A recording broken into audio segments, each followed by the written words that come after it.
Sorry about that. The internet completely dropped. Sorry about that. I didn't mean it wasn't mated. The internet reset. So I'm still here.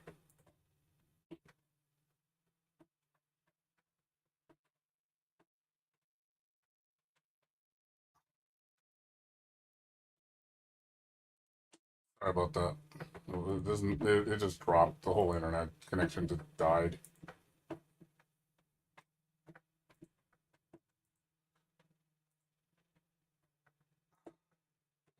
Sorry about that.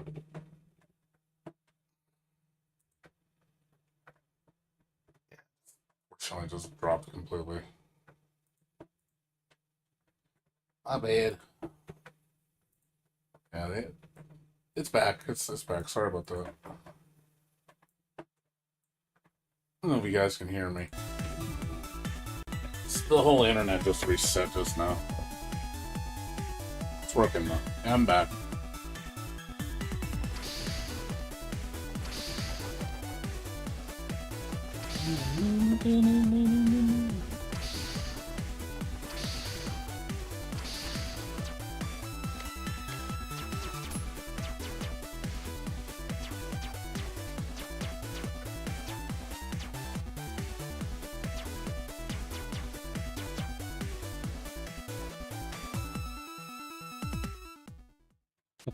It's such an awkward level.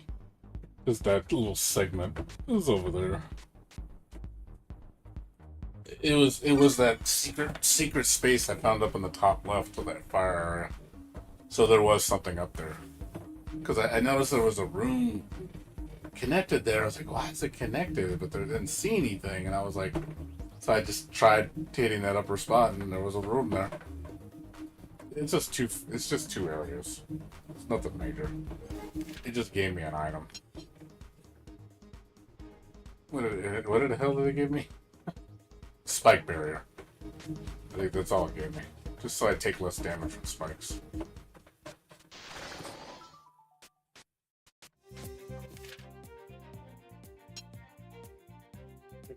Next.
Where do we go now?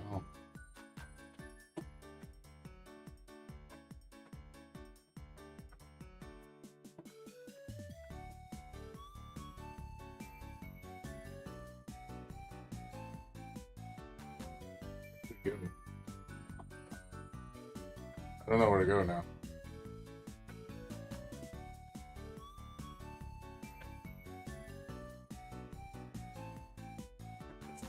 And areas. Oh, okay.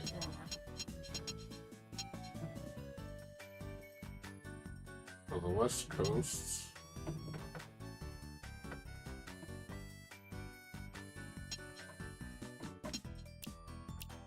Yeah, we'll see. We're gonna find out. I'm gonna go back to the beach.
Oh, okay, thank you.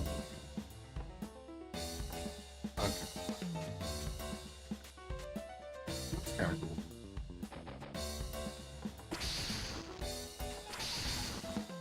Shows the whole layout. Yeah, I gotta go back to the tower. Post game? I don't know what you're talking about. Something up there.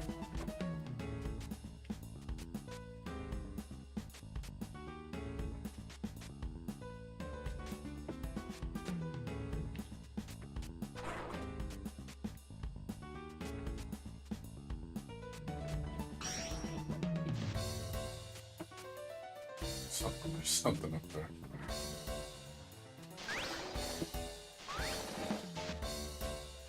There's definitely something up there.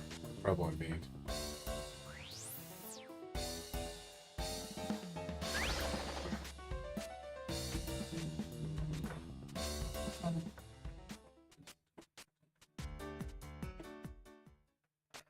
Go back to the tower.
What was that?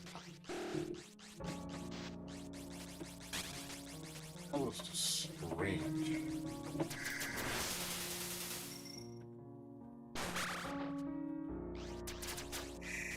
Oh, that was.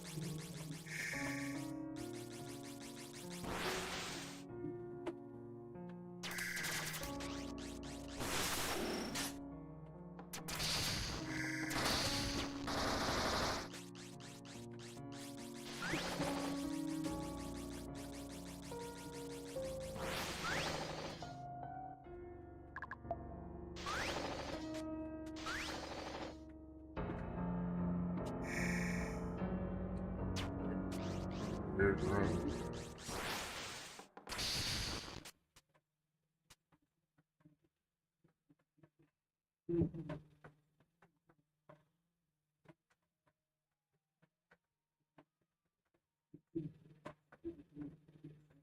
Fell to the floor and like that was just weird. Nothing happened. Super strange.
I'm figuring it out.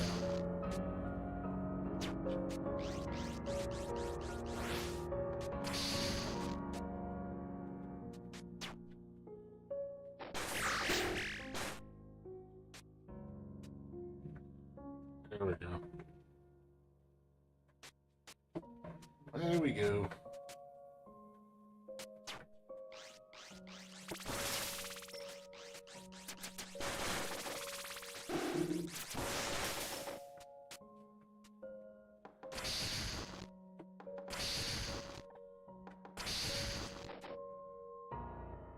Okay, got some Antichrist shit here now.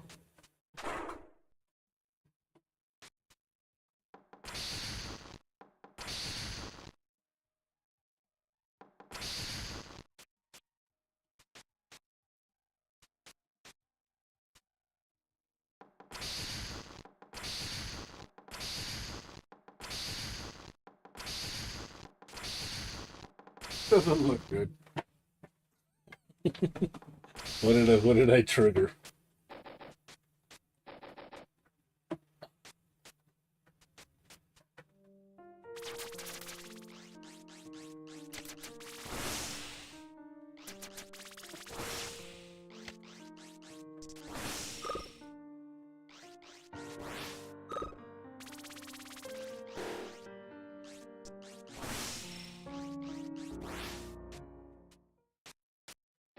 Supposed to be here.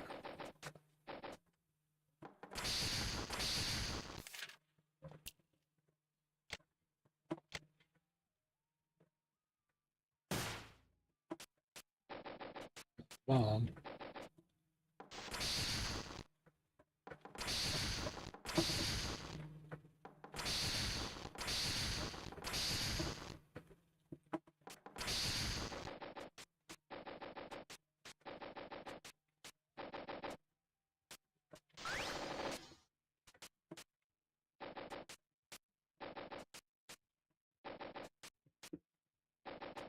Something on the top.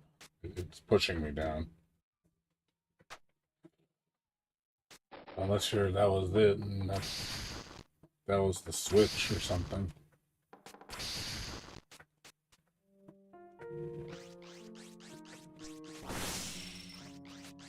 Maybe that's what it was. I just turn the switch on.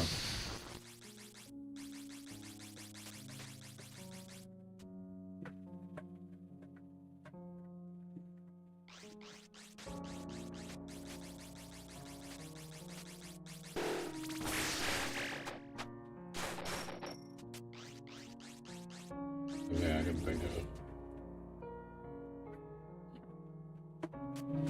Yeah, it's possible. Remember what that girl said? She said, "Come back to me once you've been to hell and back." Maybe this is what she's referring to.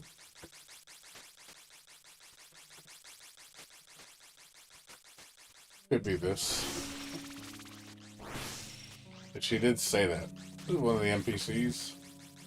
He says, "Come, when you come," he says, "Come back to me when you've been to hell and back."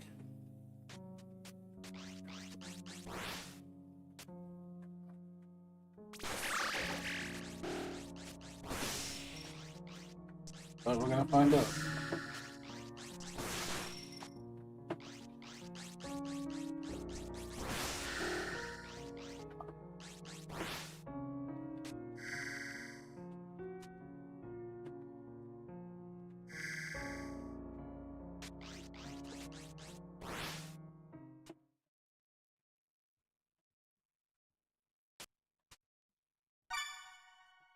That is it.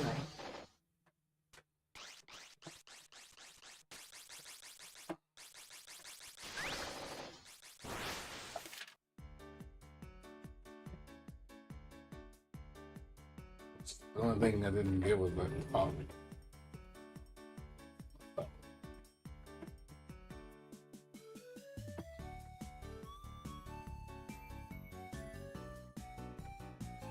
Let's try going back to the first area.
Guess not.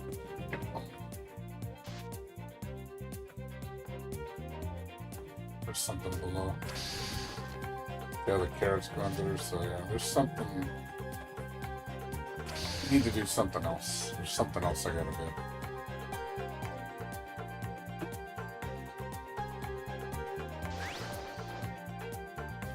So that's not it. There's something else.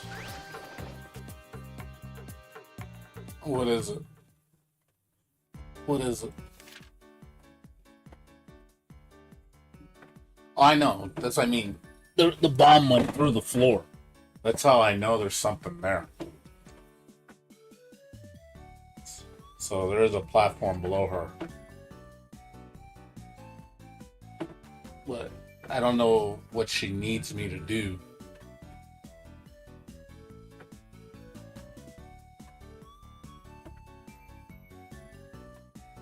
There's 7 areas, so unless there's something else in that zone that I didn't find.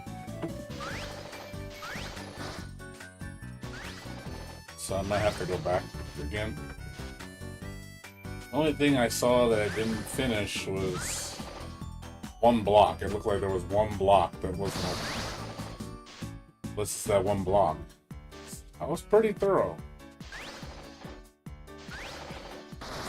It's generally a square shape. The completed map. So there's something else I have to do.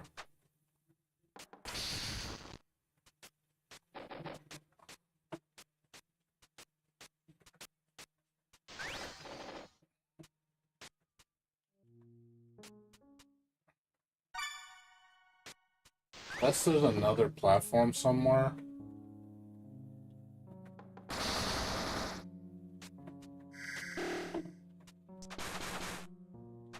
Maybe there's another switch.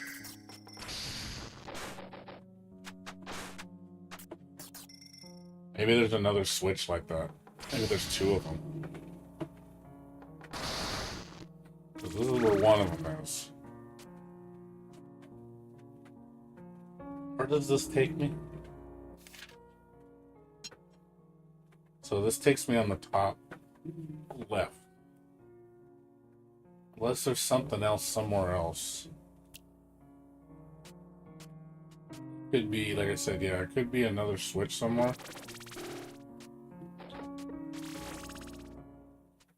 It just sounds like there'd be another switch.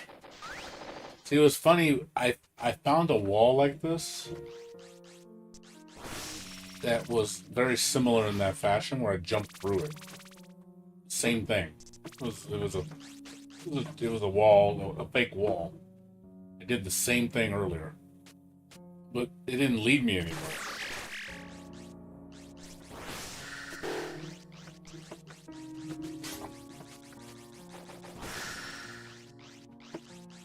It was kind of strange. It didn't lead me anywhere. I just know it was also on the right too, and I fell through the floor. Went into another room, but there was nothing in the room. So I'm like, okay, what am I doing wrong? Or what am I... It's like there's supposed to be another room somewhere. Maybe there's 2 rooms like that. It was the same thing. It was, I jumped the right-hand corner, and it led me to another room. But it didn't go anywhere. What the weird part was it was like it was a fake room.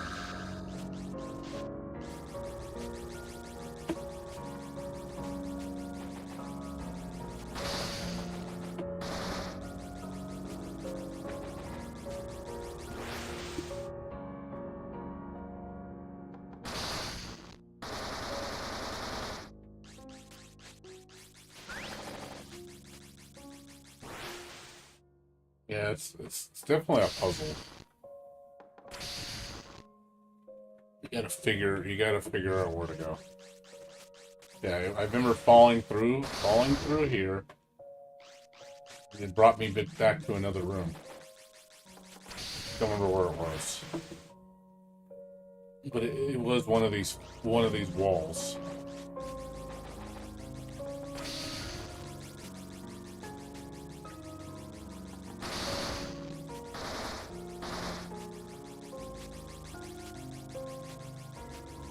I don't know if it was on the right or on the left. I think it was on the right.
Nothing in here.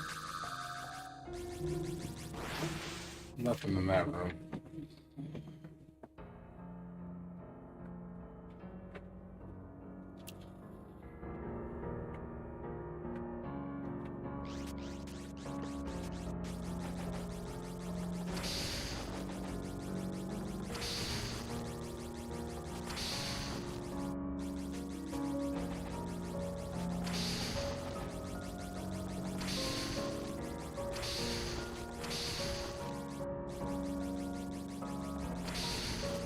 Three doors in this room.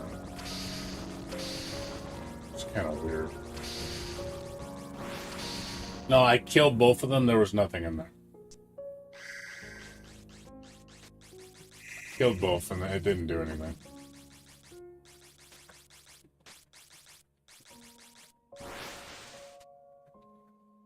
I thought that was suspicious too, but nothing happened.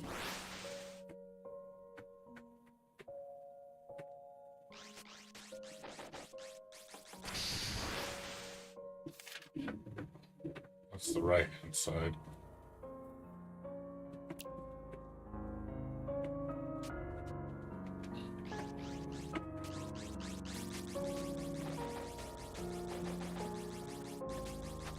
There we go. See? This is where this one led me to.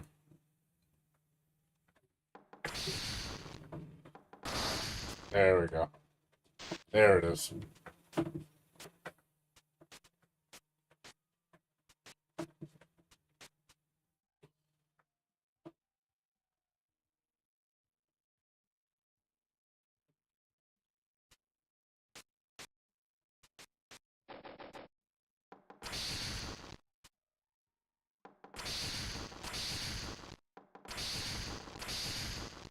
So, how does this work?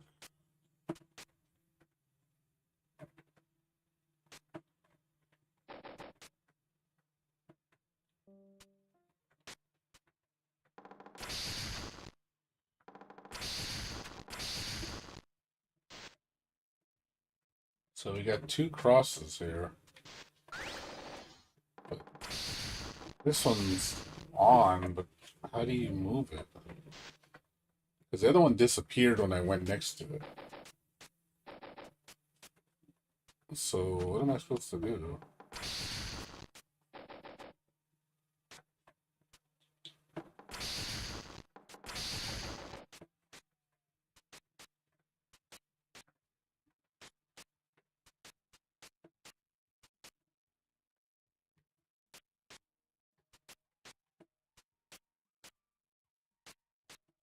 Oh, one tile missing?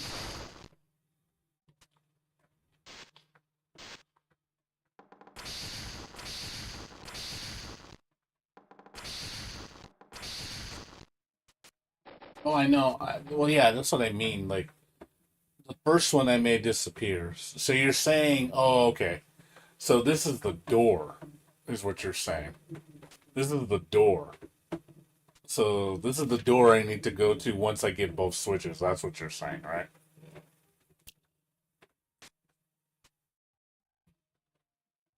So once both of them disappear, then I come here. So we know it's the bottom right. So okay.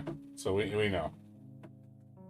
Yeah, that's what I mean. Yeah. So we need to find the second key.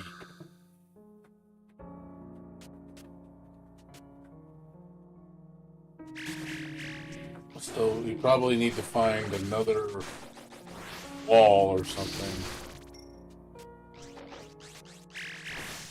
We probably, and that's probably where she says when you go to hell, that's probably where I'm going to be going.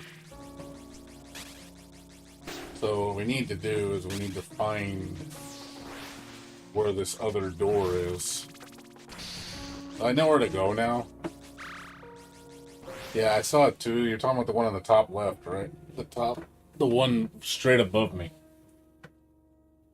I was thinking the same thing.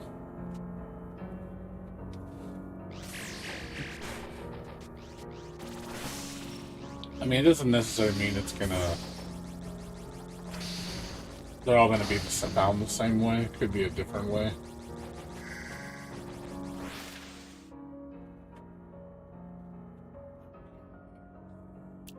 This takes me back there. It's the big. This is the beginning. It doesn't necessarily mean it's gonna be exactly the same way. It might be something different.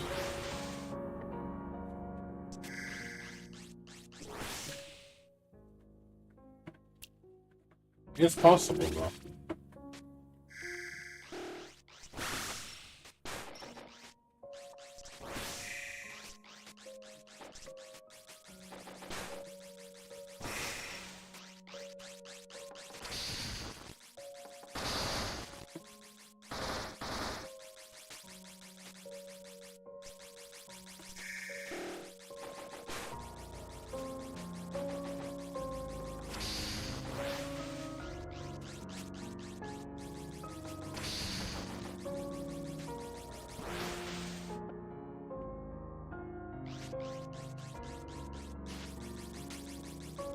So we know the bottom.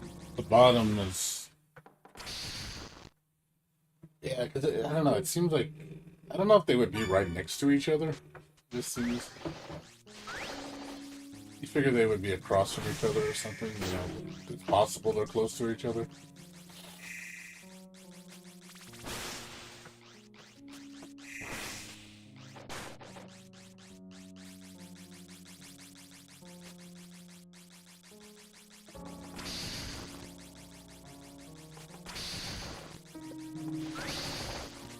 Or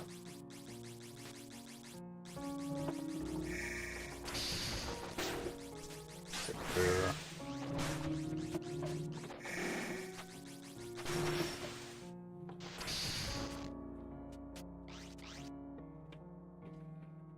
There's gotta be another room somewhere. There has to be.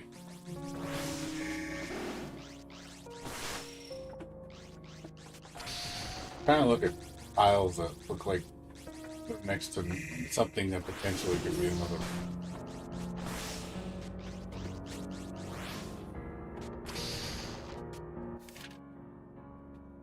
Look at the top. Because I know it's the top left is where the first key is.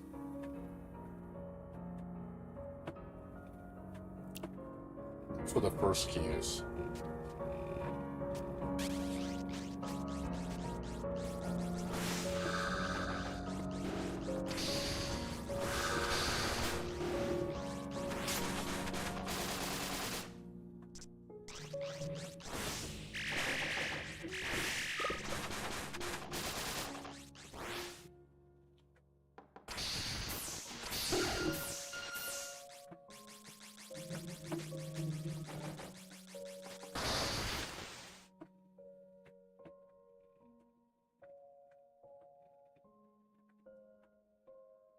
It's somewhere on the top.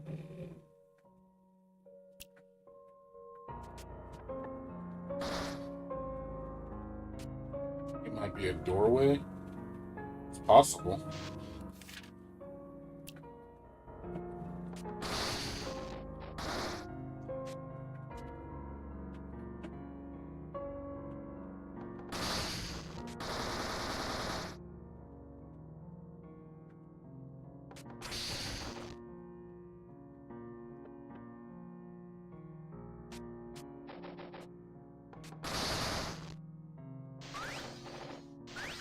This is where I was before, and then this door takes me back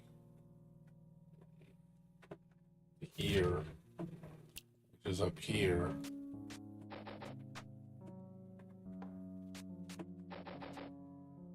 What's weird is why. See, it says that door connects, but I can't get over there. But I've been there, apparently. I don't know how I've been there before.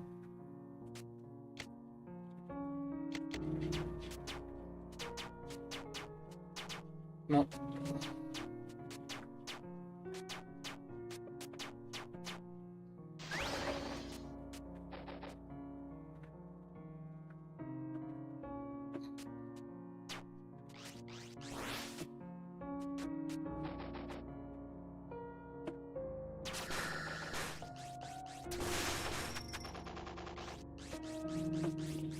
I did slide.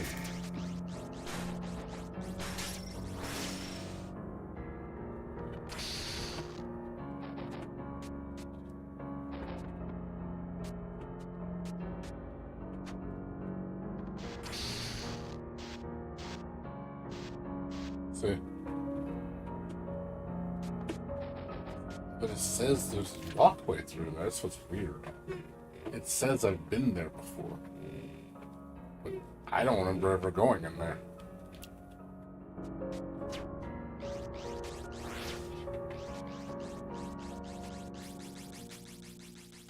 Also says I've been this way too. But there's no throughway though.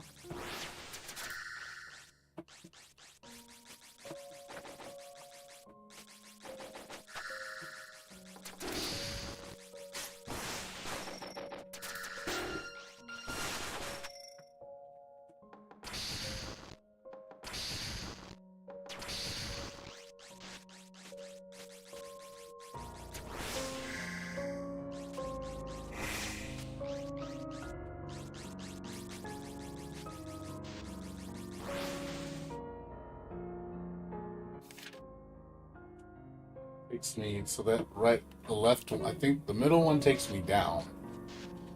The right one, I forget what the right one takes you.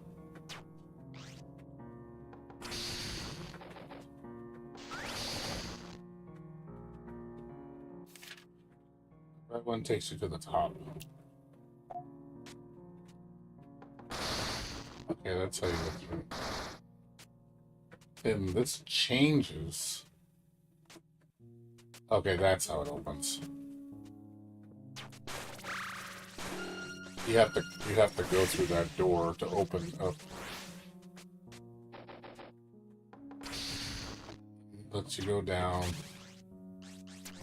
But this just leads you to a dead end room.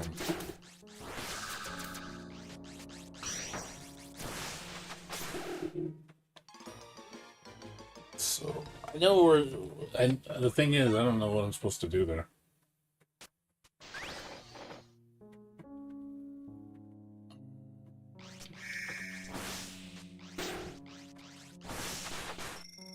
I don't know if that's the room.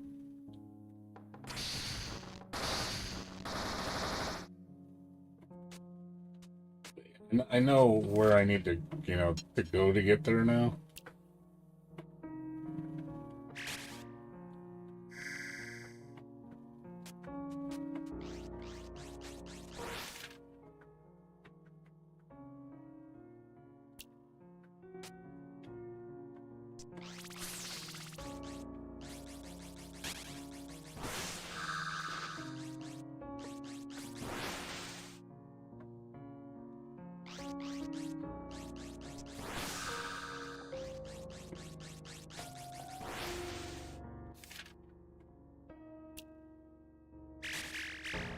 I gotta get in that three room teleporter, and I know where to go from there.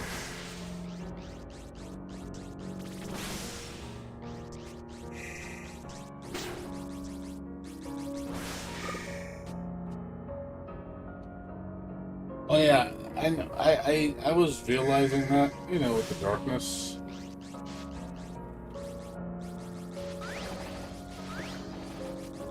Tried looking, because so I was thinking of that one room with the two things. I killed both of them, but nothing happened.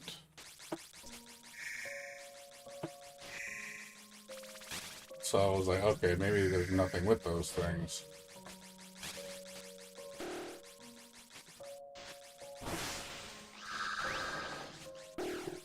There's two rooms that have darkness in them. For some reason, the platform doesn't show up all the time.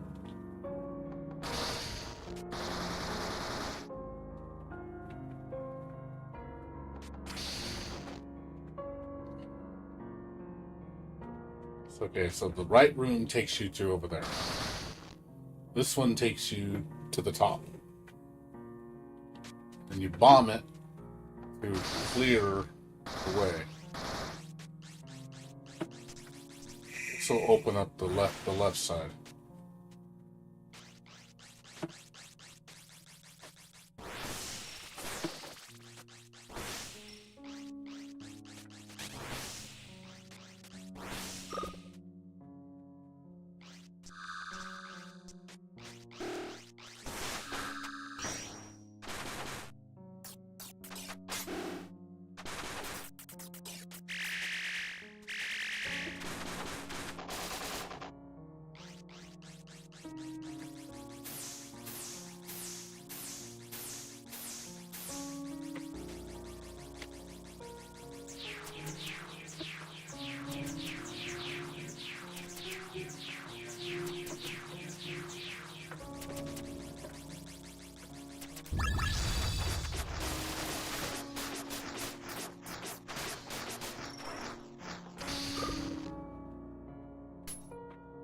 So, yeah, I've looked through this room, and there's two dark rooms left. There's one with the two of them, one with one.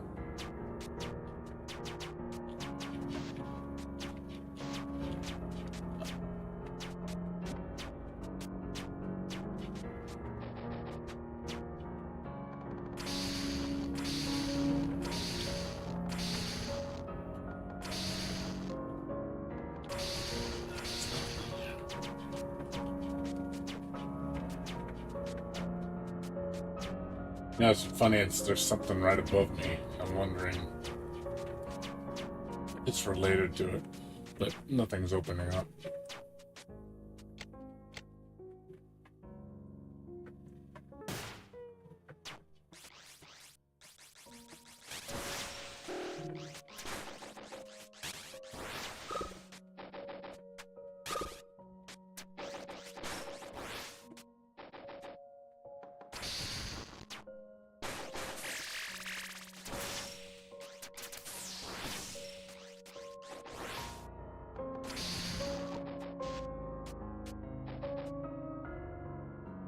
Like, I want to say there's something over there, but nothing appears.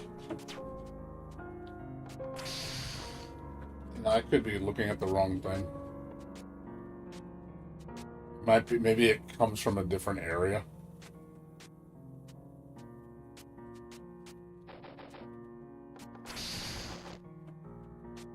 Yeah, see, now this room is lit up.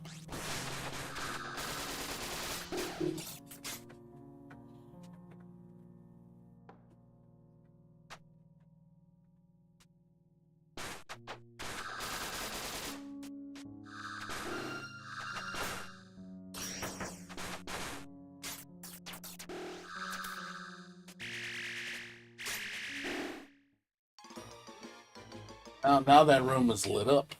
Before it was dark. Now it's lit up. So I don't know if that has something to do with it, but yeah, I'm not sure what I'm supposed to do. Really don't know what I'm supposed to do.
Look, the funny thing is, those rooms, when I looked at them before, only one room I noticed Dark had a secret, had a potion.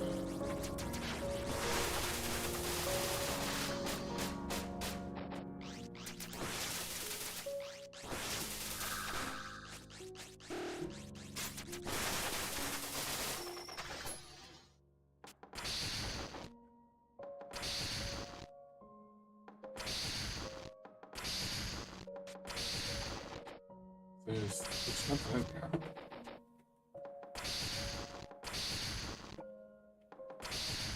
Nothing in there, dude.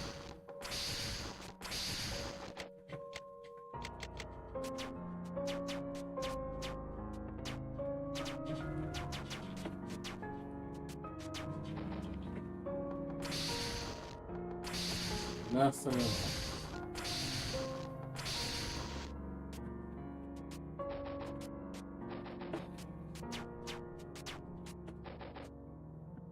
Seems like I'm missing something.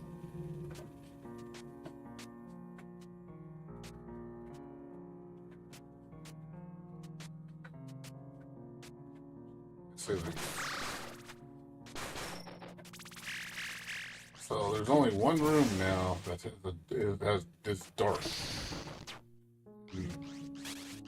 This one. That's the only dark room left.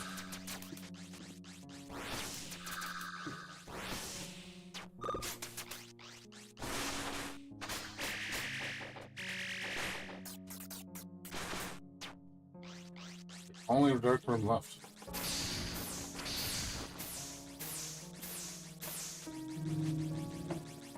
I need to turn the light on. Seems strange that only before those light rooms were dark before. That's what's weird.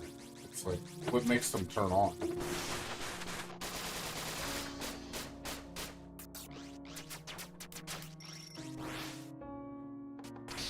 Killing them turn it on? A certain way to turn them on? What turns on the room? Get it.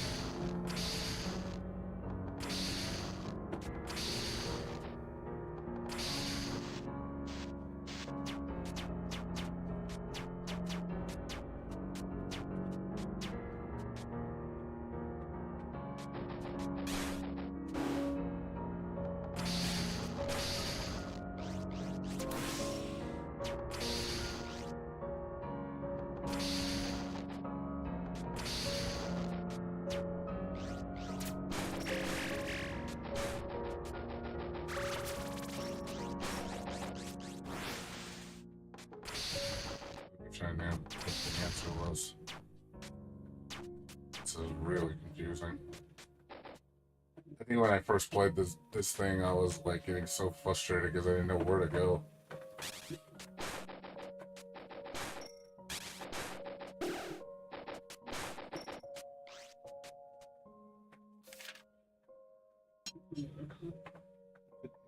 I could not for the love of me figure it out.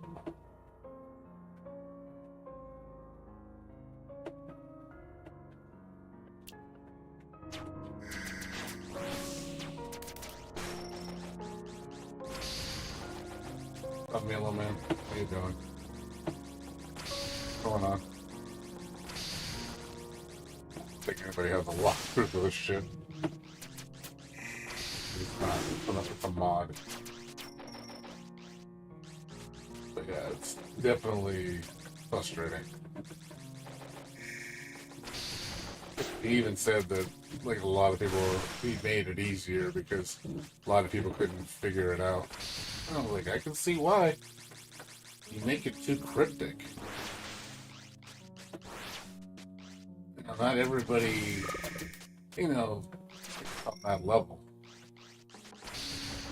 You know, and I am being really thorough. I am. I'm looking everywhere.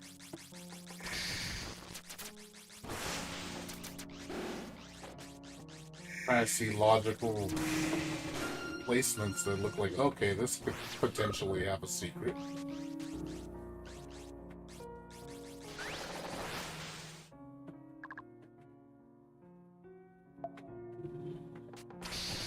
He's telling me, look in the darkness, look in the darkness. It's like, what am I looking for? Like, what do you want me to do?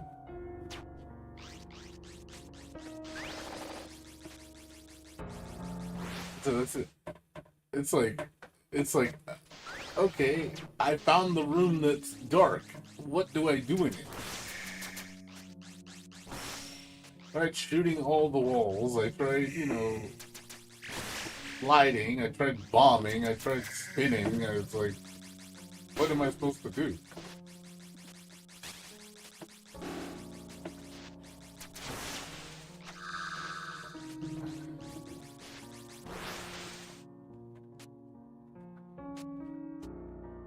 Just saying, I know how to get to it now.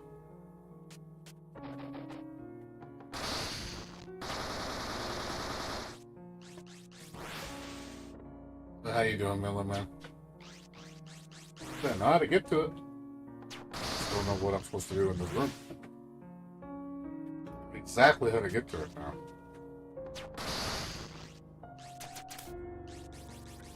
Except, yeah, that room with the two guys, it's like, there's nothing in there either.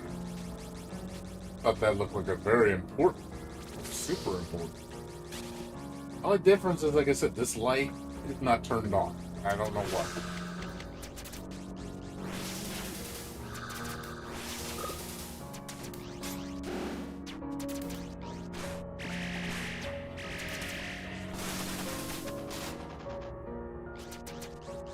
Only thing I don't understand.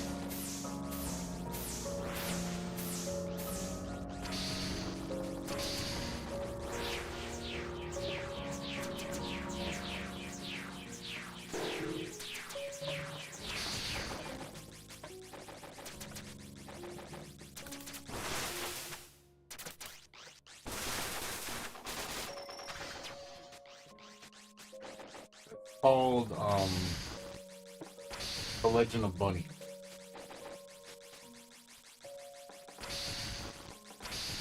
It's I don't know what I'm supposed to do in the damn room.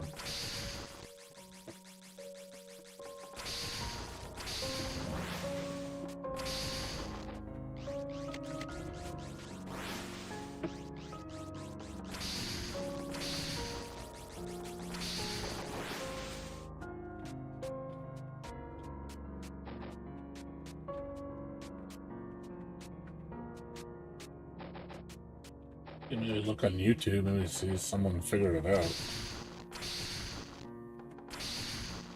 Yeah, it's the only mod for Rabi-Ribi that's an actual modded game, like it's a full blown game. There's two parts to it. This guy made this years ago, so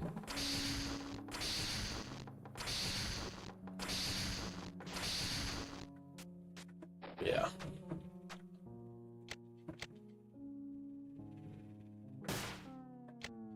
So I've tried using a bomb. I've tried using,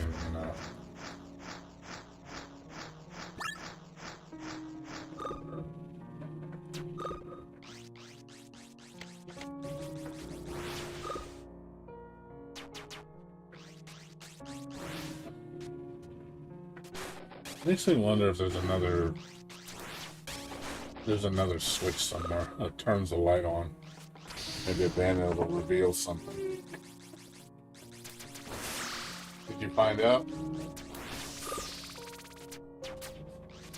Is it one of those super fucking cryptic things that's like stupid?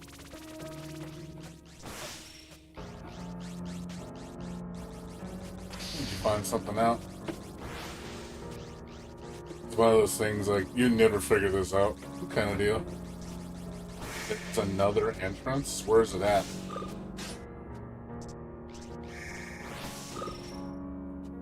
Where's the entrance at? There's a third one? Where's the third one? Where's the third entrance? Where's it at?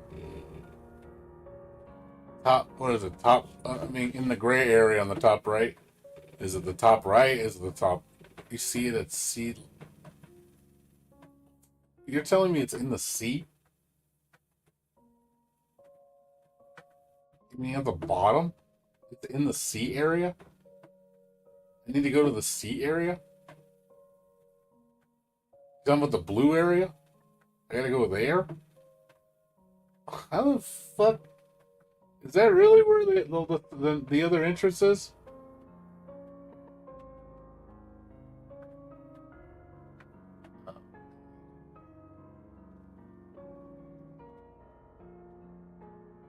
Okay, hold on. Okay, where in the gray area should I be going? Because you say it's close to the save point. Save point where? It's close to the save point. You're talking about which save point? Where? The gray save point? The one on the left?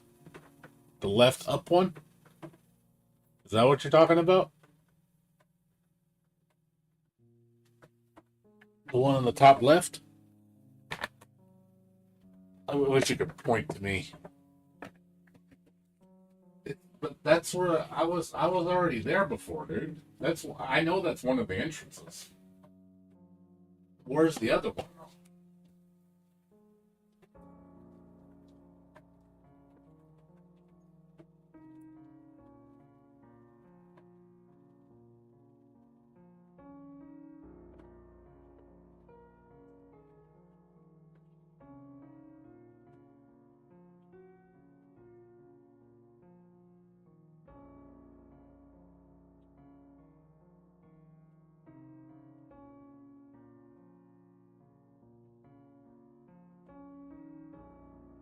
That save point.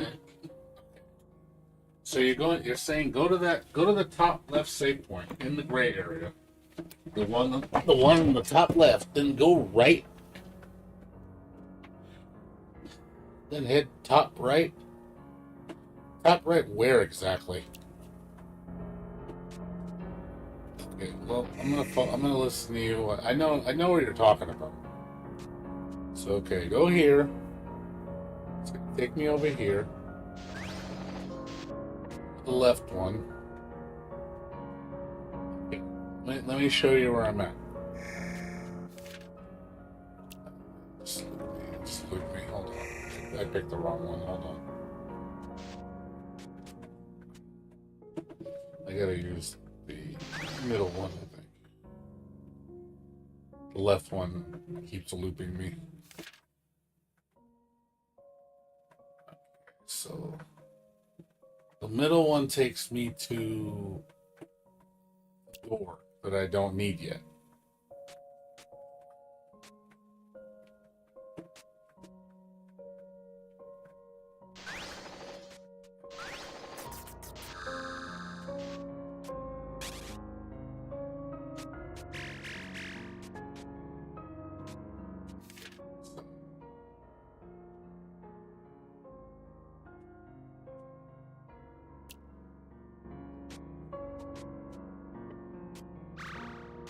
Going back to the save point.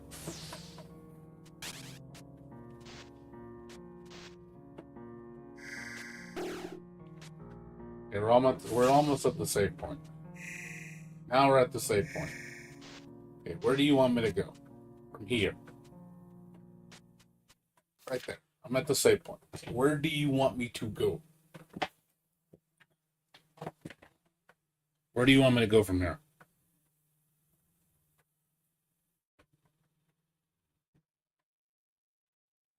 That's where you told me I need to be. Head outside. Okay. Okay, where do I go? So should I be looking for something here?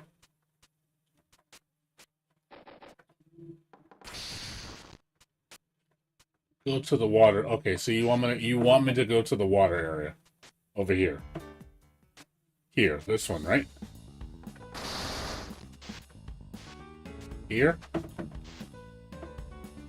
Okay, where do you want me to go from here? You want me to go down? Where do you want me to go from here? Head right? Okay. You want me to go right? Well, I can't go right. I gotta go this way. Okay.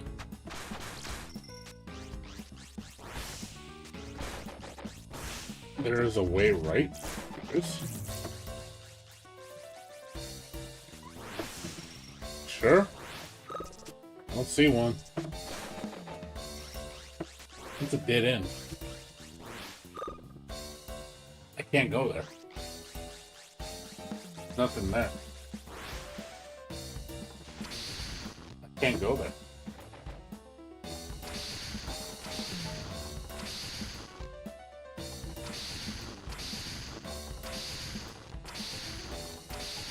There's a breakable.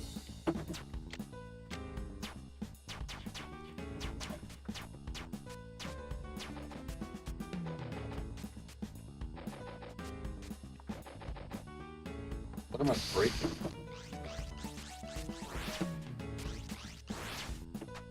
Where's the breakable?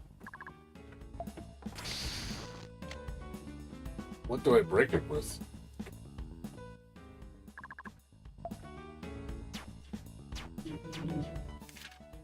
Sure, it's there.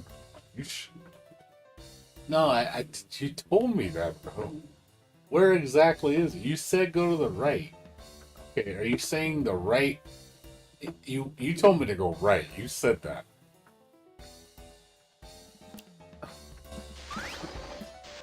Okay, so you want me to go back to the save? What? Here. Oh, I hear it. You hear it? You hear it?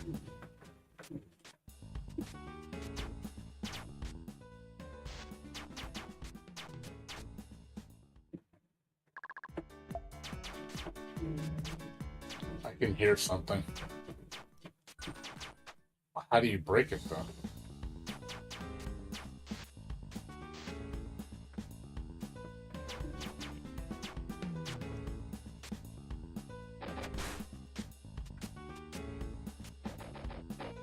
How do you break it, though? How do you break it? I can't throw a bomb here.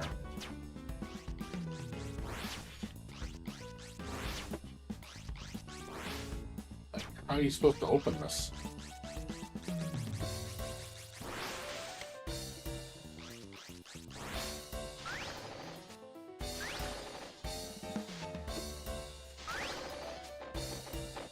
Oh.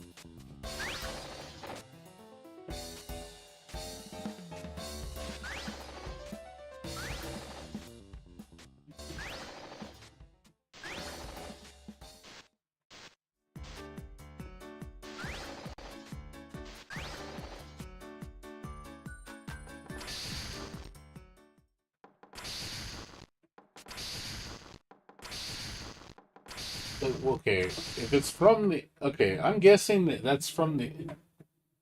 You know what that is? It's probably got to be where you enter the door. Okay, so... Here's the thing.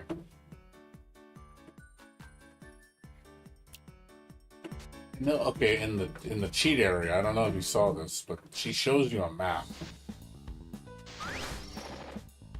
Go here, she shows you a map. Basically gives you like the answers. If it's too hard for you. Obviously this is ridiculously hard. So you set the bomb. Just show everything in the map.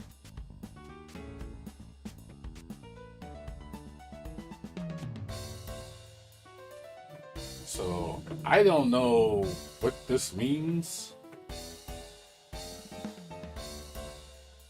So I am correct. So that top thing right there where it says blue, where that blue dahlia is, that's got to be where the switch is. That's the one I'm missing. That's the one I do not have. If you line up the map, there's 7 tiles by 9. Yep, there's 9. Okay, so that's got to be it. Where that blue dahlia is. So it connects up. So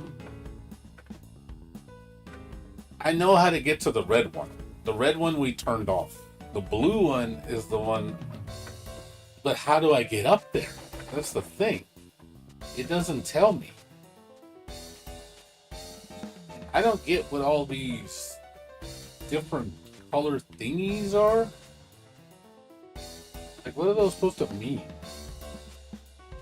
When they say blue, blue, I'm guessing those are teleporters. This tells you where it goes. Yeah, because the right one... Okay, so I'm assuming the purple blocks is where you teleport. So reds... So basically, yeah, I was in the right. I was in the right, so I want to go to purple. Purple goes up to the top, and then purple lets me get to that room. But how do I open it? So how do I open the path? That's the thing. That's what I don't understand.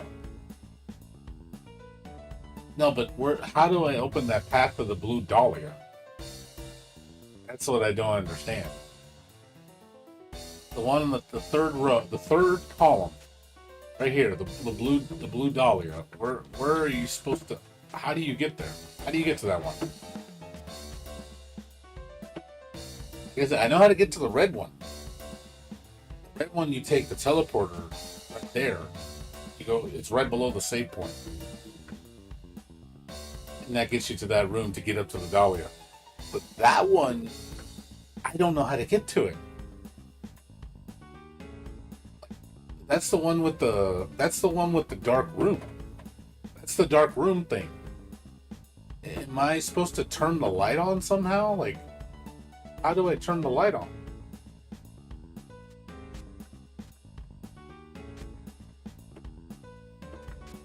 I know exactly what I'm doing. Like, I know exactly what I'm looking for, so I know exactly what it is I need. But it's just like, so I was right. That space above me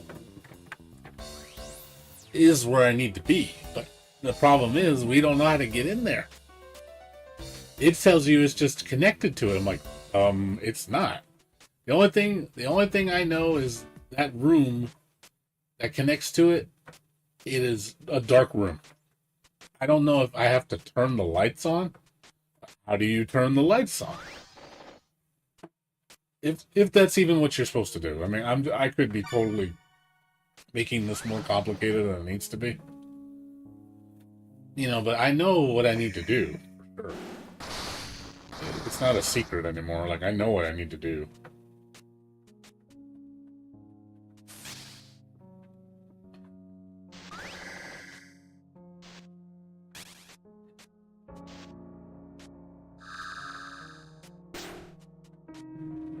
So right here, you bomb this. Go here. You go here. You come here. You bomb this one. Go to the right. You bomb the left wall, which opens the path to that room. And you bomb the left wall again, which opens that path. And that gets you right where you need to be. Like I said, I got it memorized. So that room, this is the room. So this is what I don't understand. Like, what am I supposed to do here?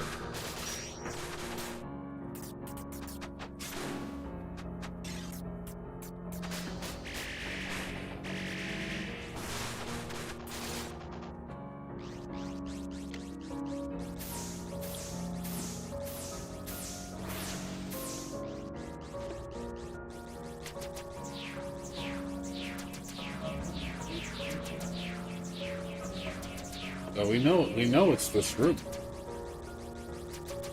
So, like I said, what's the secret? What is the secret to opening this room up?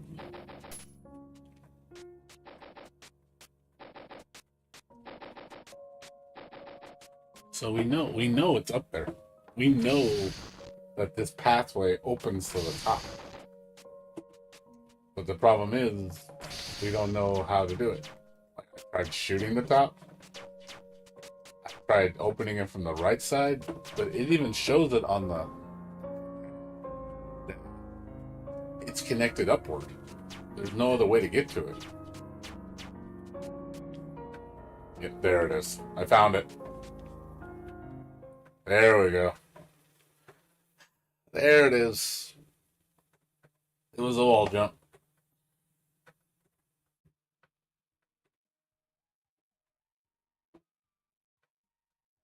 We got it.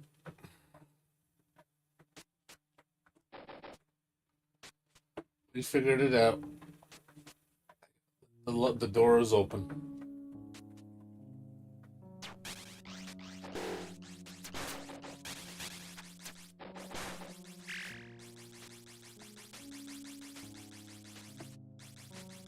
We can go in now. I know where to go now.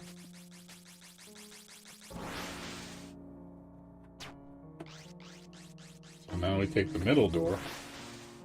And that door on the bottom should now be open.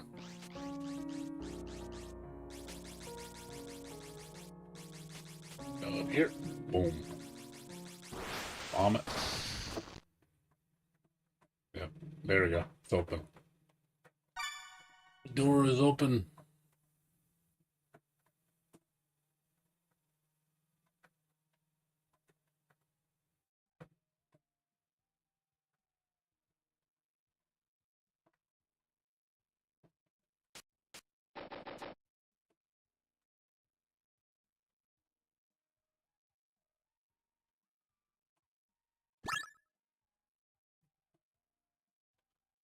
There's Cecily.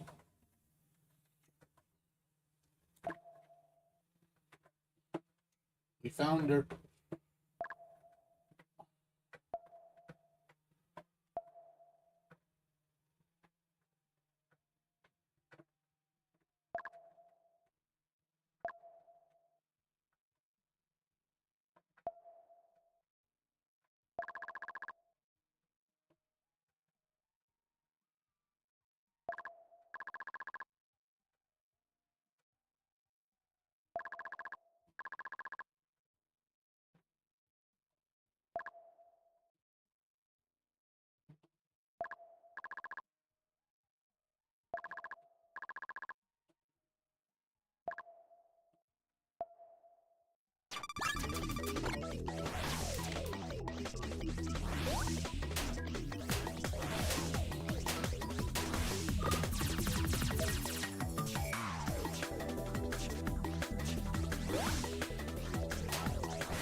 Here's melee.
Cute. We beat her.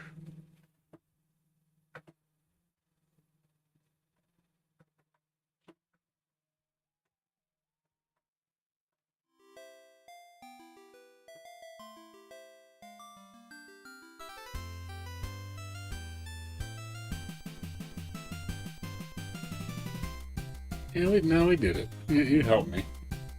You gave me hints. That's the first part, though. There's a second part. You gotta play the second part.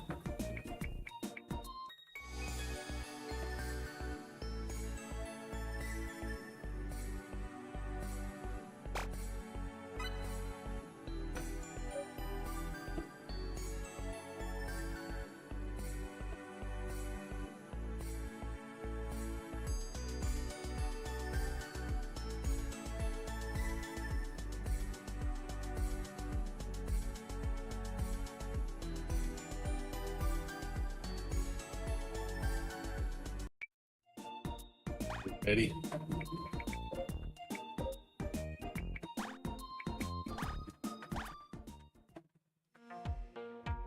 So, what's different here? So, it happened again.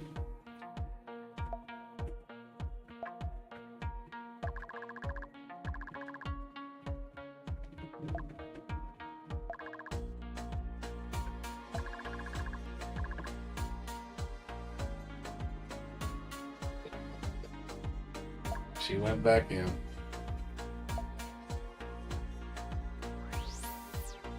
It's different this time. Okay, let's see what's different this time around.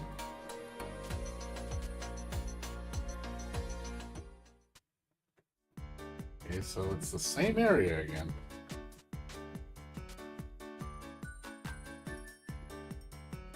I wonder what's different.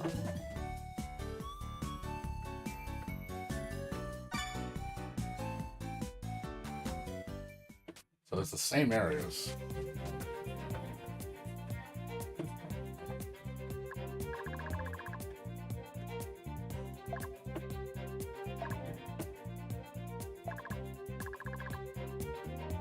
Okay, so stuff's not the same.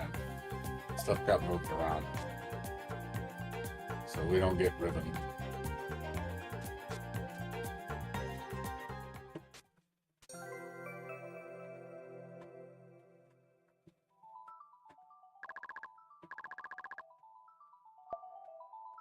Okay, so this is moved. That's different.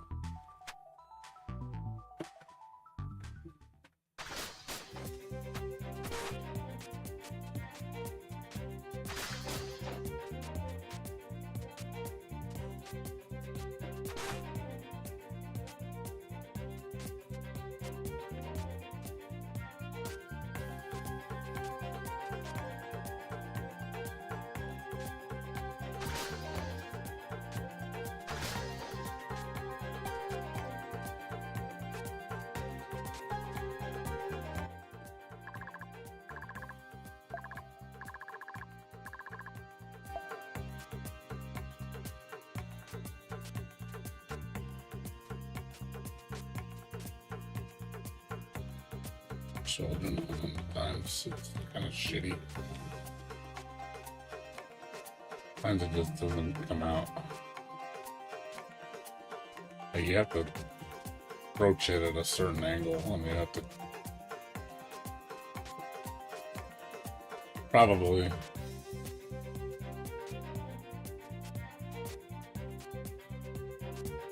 it's usually on the ascend. Like I hate the wall jumping in this game sometimes. It's really annoying.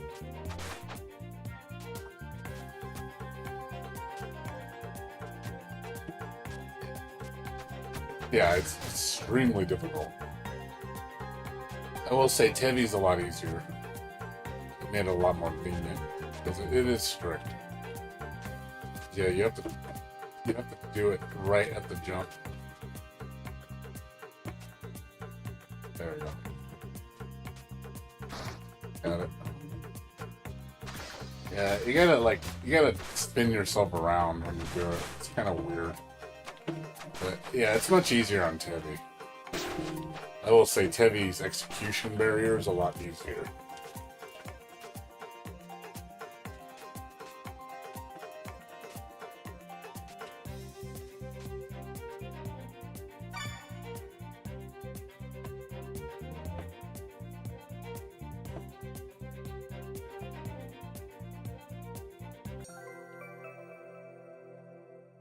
Boom.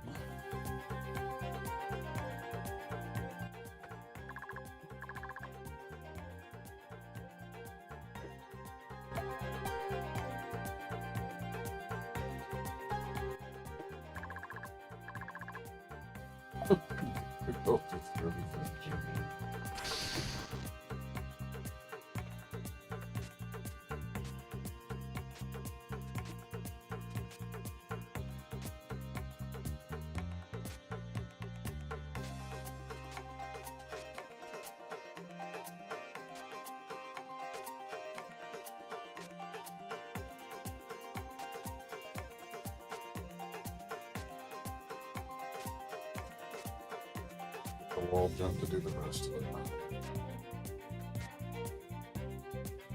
Can't get up there.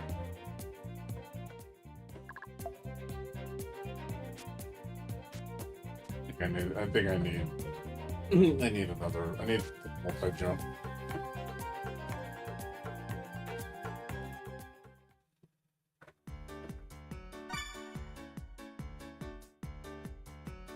So, let's go down to the fire pit. Get the bomb.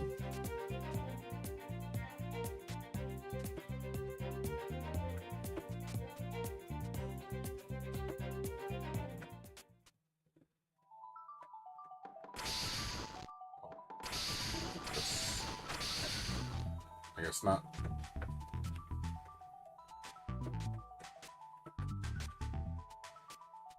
Are you talking about you can super wall jump that? I guess you can't go in there. For some reason, you can't go down there yet.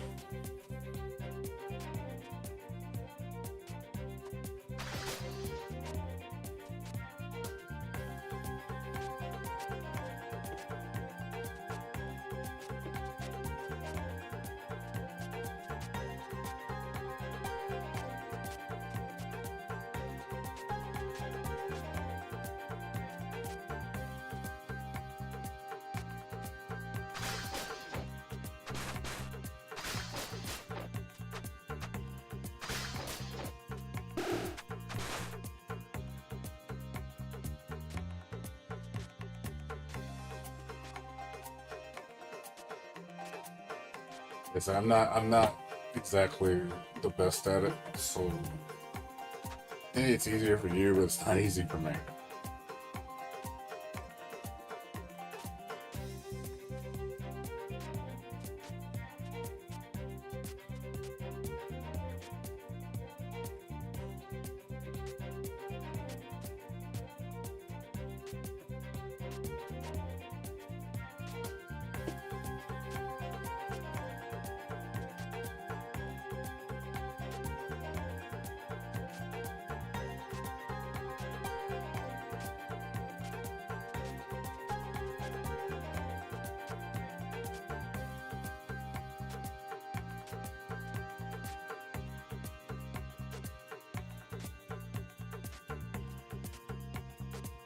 I think that's one thing people complained about this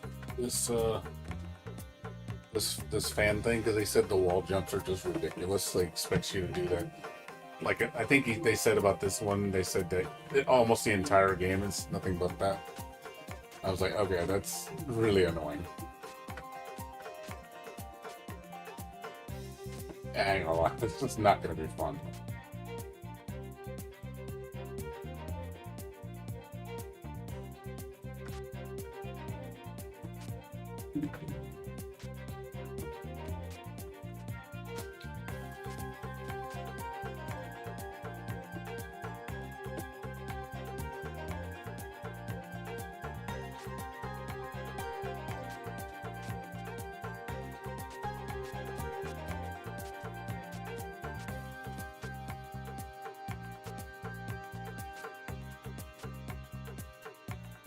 Am I doing the wall kick or doing the wall jump? Because it looks like it's just a wall kick.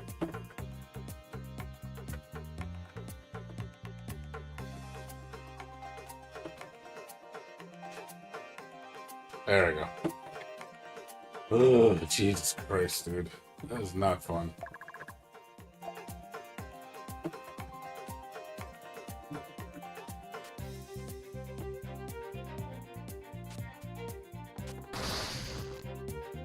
That is not fun.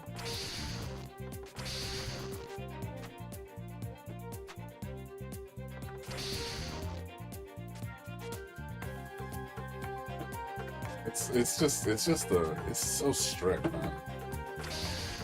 Like, I don't even know what the hell was the point of it. What was I supposed to do?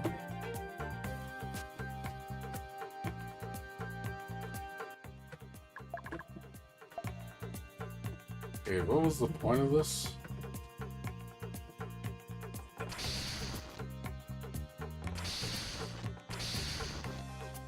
What's the point of this? Like, there's nothing here.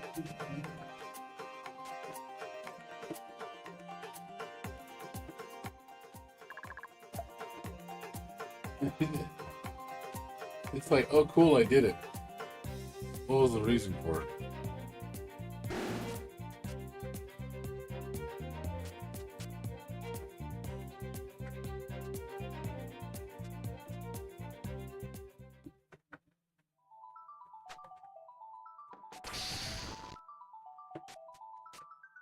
Oh, what am I supposed to do?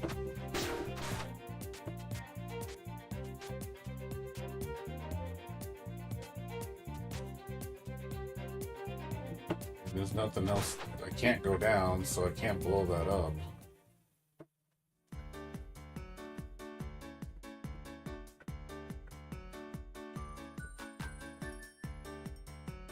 Okay, there we go.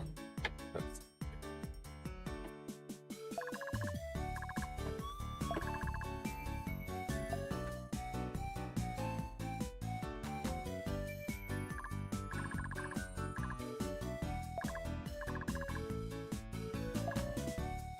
Ugh.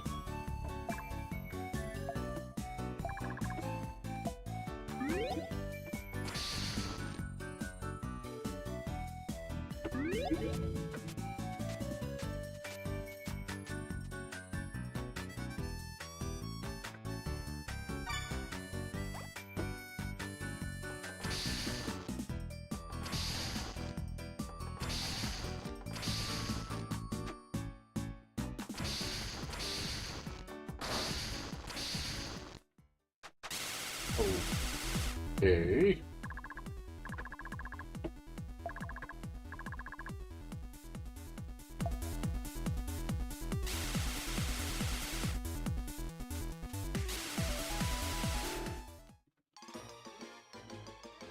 I like it puts me right into that right off the bat. It's like, here, you need to be fucking... We haven't made it hard enough for you.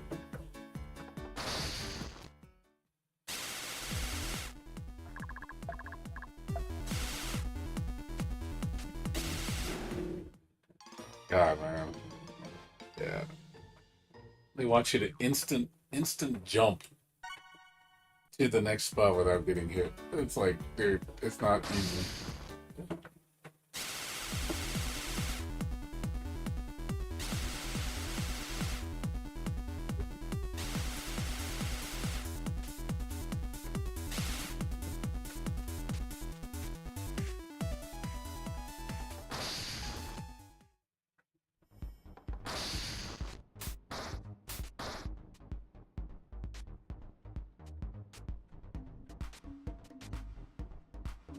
Look at this shit, dude.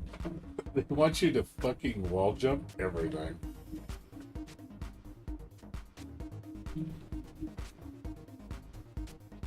Jeez, man. They want you to reverse wall jump everything.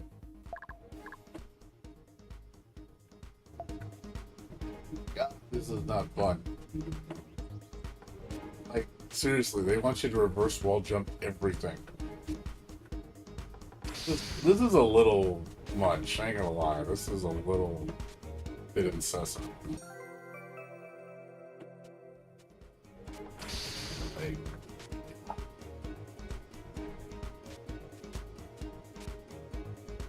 I can understand like one jump, but it's just like, fuck, dude.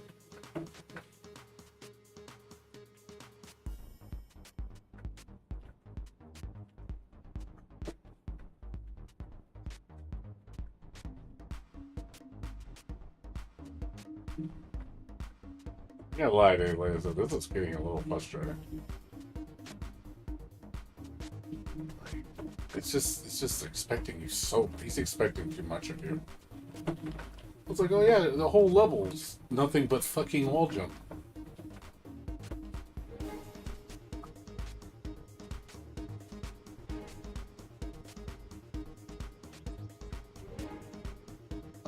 Seriously, he wants you to do this the entire level.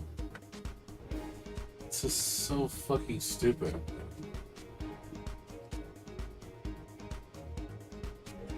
Why would you make it like that? I'm having this much trouble.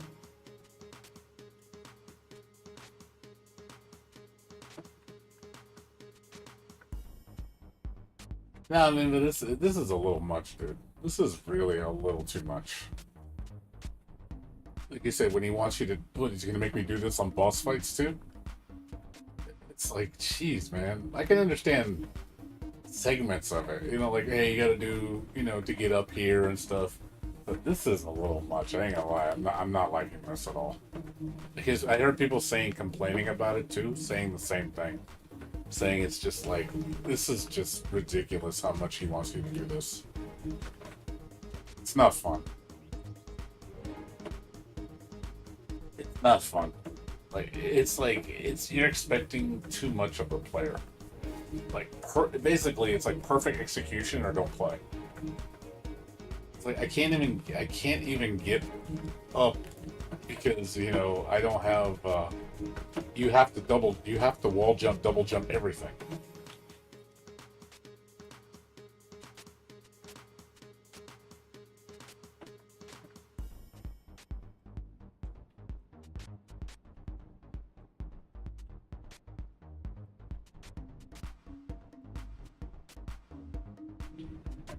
It's like, Jesus Christ.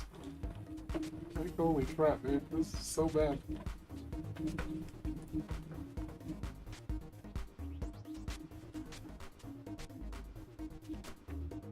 Like, imagine someone just spending like an hour trying to get up to the top. Just doing this shit. I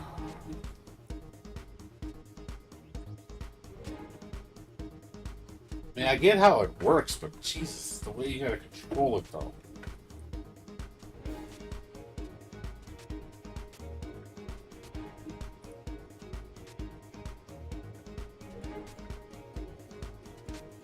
Fuck, man. He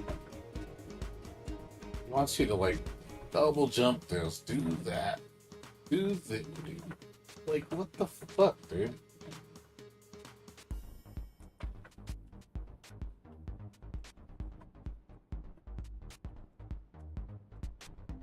Get how it works. It's just the second jump after is not hard. It's just getting the first jump though, man.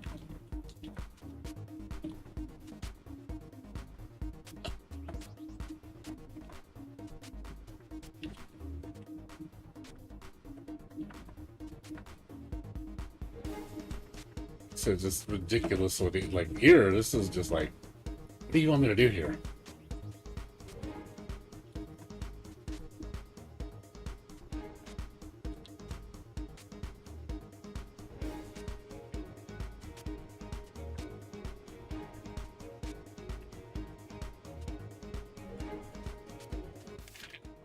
Shit.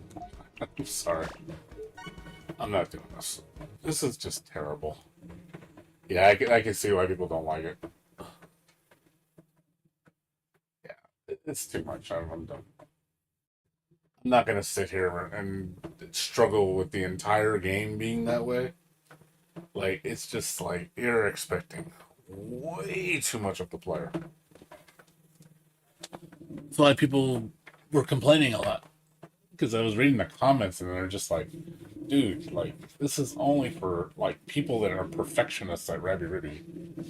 Like I'm not that good at that double jump, and I'm not gonna sit here like trying to get good at one mechanic for hours, and I'm just like, yeah, this isn't fun. It doesn't feel good. I'll tell you that much. It doesn't feel good. It's like when you're doing it, it's just needlessly difficult. That's like when they did Super Metroid with the wall jump in the original game. Oh god, it is so fucking too precise. Like I liked it when they made it a lot easier. They made it easier in what's it, the like the remake game. I know they did that and they made the wall jump so much easier. And it was like, oh my god, it just felt better. It's just for something as basic as a wall jump, it shouldn't be that much of a chore. It really shouldn't be. So I'm glad they didn't make because, like I said, making the whole game like that is frustrating. Like I said, it's fine having a couple parts with it, but not when you're like, oh, the entire game is all that. That's just like, jeez, dude. Like, come on, man. That's just a little excessive. I'll be right back. Let me get something right.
You wanna know you wanna know what that mechanic feels like? You wanna know what it reminds me of? Dashing. Wave dashing in Smash Brothers. That's how it feels to me. It's just like, oh, you want to play Smash Brothers? Well, you better know how to wave dash. Because if you don't know how to wave dash, forget it. You ain't gonna play Smash Brothers.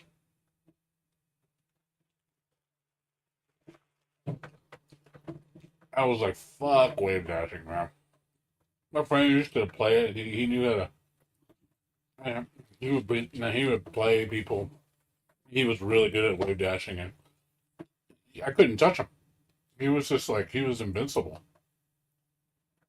I'm just like, dude, you are so fucking fast, and you're just safe on everything.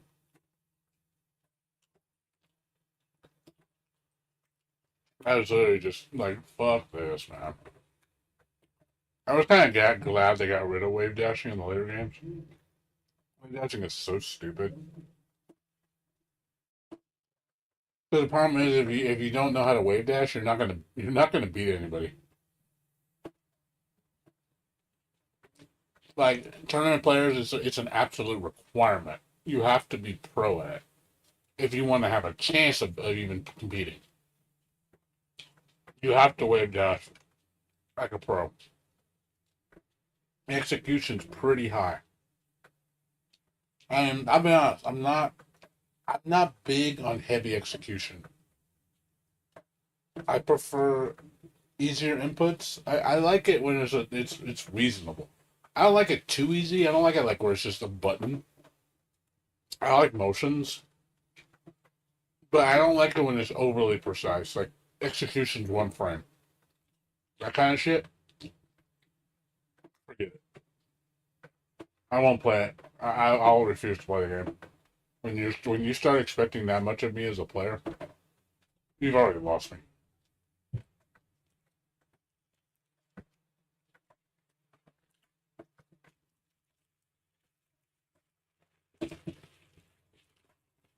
It's really fucking dumb.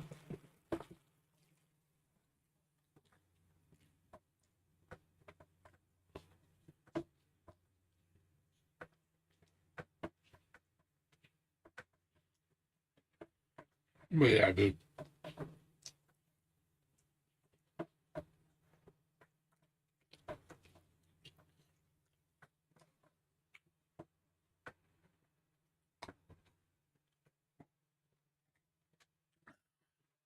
I don't pay attention to Smash Brothers anymore. So I I quit Smash Brothers years ago. I played Ultimate. No joke. I played Ultimate for 2 days. I got so tired of it. I was like, I am officially done with Smash Brothers. I got so bored of it. And I was like, I like Smash Brothers up to a point. I think my downhill started to go when it was Wii U. I started to get bored of it, and then Ultimate really bored me. I just felt like it was the same game again all over again. And I really wasn't enjoying it. And I have friends that played it that are like, high level. And one of my ex friends, he used to play it. He's just a troll, man. I hated the way he played. He pissed us all off. And when my friends were like, dude, I was like, dude, he was such a tryhard. He would like talk shit, and he'd be like, "Oh, you just can't hang with me because I could take all of you guys by myself. Because I'm just that good." And I just got sick of it. He's like, "You know what? Fuck this game." So it's a combination of thanks to people running it for me, and me just getting tired of it. So I will never play Smash Brothers ever again. I why did you want to know why? Why did you say never again? Tell me. I mean, I don't blame you. You probably have good reason.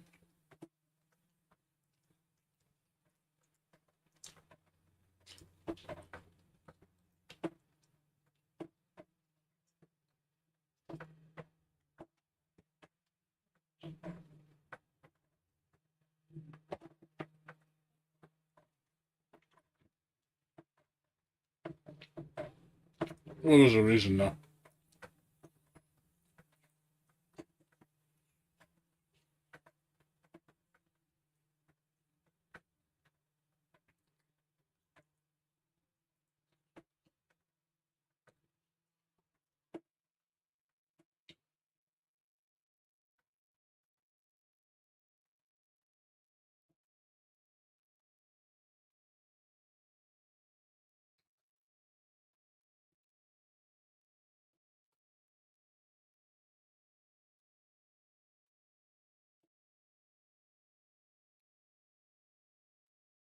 Yeah, like I said, dude.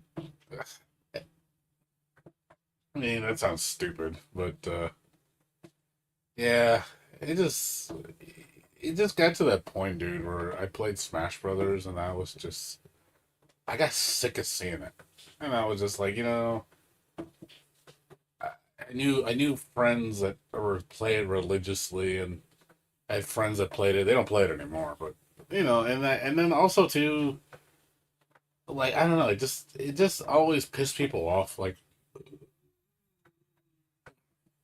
And even I got people that played me and they weren't that good, and they told me, man, don't go so hard on us. Like I know you're good at fighting games, but it's like, man, I was thinking, and I kept laughing. I was like, man, you think I'm good at Smash Brothers?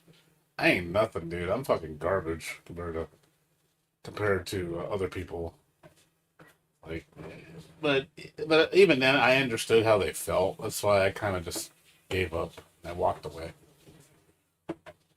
It just wasn't fun anymore. And like I don't know, I like fighting games. I enjoy playing fighting games. It's just now I'm just so picky. I've gotten so picky with fighting games nowadays that I can only play certain ones. And the only ones I play now is honestly just Tekken 8 now and Guilty Gear Xrd. That's really all I'll play. I won't play anything else. I don't play Street Fighter. I don't like Mortal Kombat. Fucking Unio left a terrible taste in my mouth.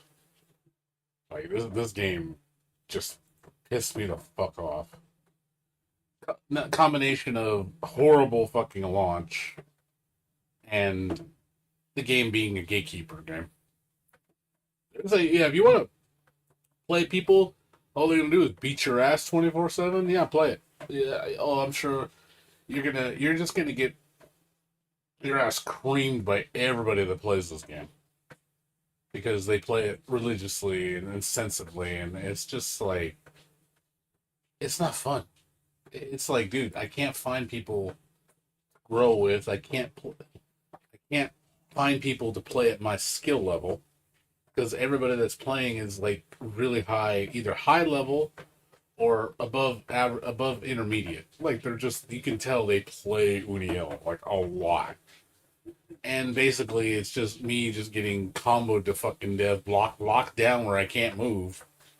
And they're just literally just I'm just like, okay, like what am I supposed to do to all this crazy pressure?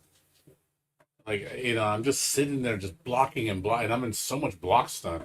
And I literally was proving it because I was letting go of my controller and it was blocking for me because I was in that much block stun. You can't even move sometimes. Like you got so much block stun that you literally can't move. So it's just like, oh, well, I guess I'm just gonna sit here and wait for my turn whenever it comes. And it never came. I never got a turn. And the only thing you can really do in the middle of all that pressure is your move better have iframes. I'm gonna tell you that much. Your move better have iframes or be extremely fast, because you are not gonna win the exchange. And I'll be honest, I don't like Unio for that reason. Like I just feel like the game is so oppressive that defense just doesn't feel good. Defense feels really poor. Like, and then it's like, okay, what can you do to pressure? You can push block them. I mean, yeah, it pushes them away a little bit, but it doesn't really let you do anything. Still, you're still back to it. Kind of just resets neutral, and then you're back to fighting for who has the. You're basically fight.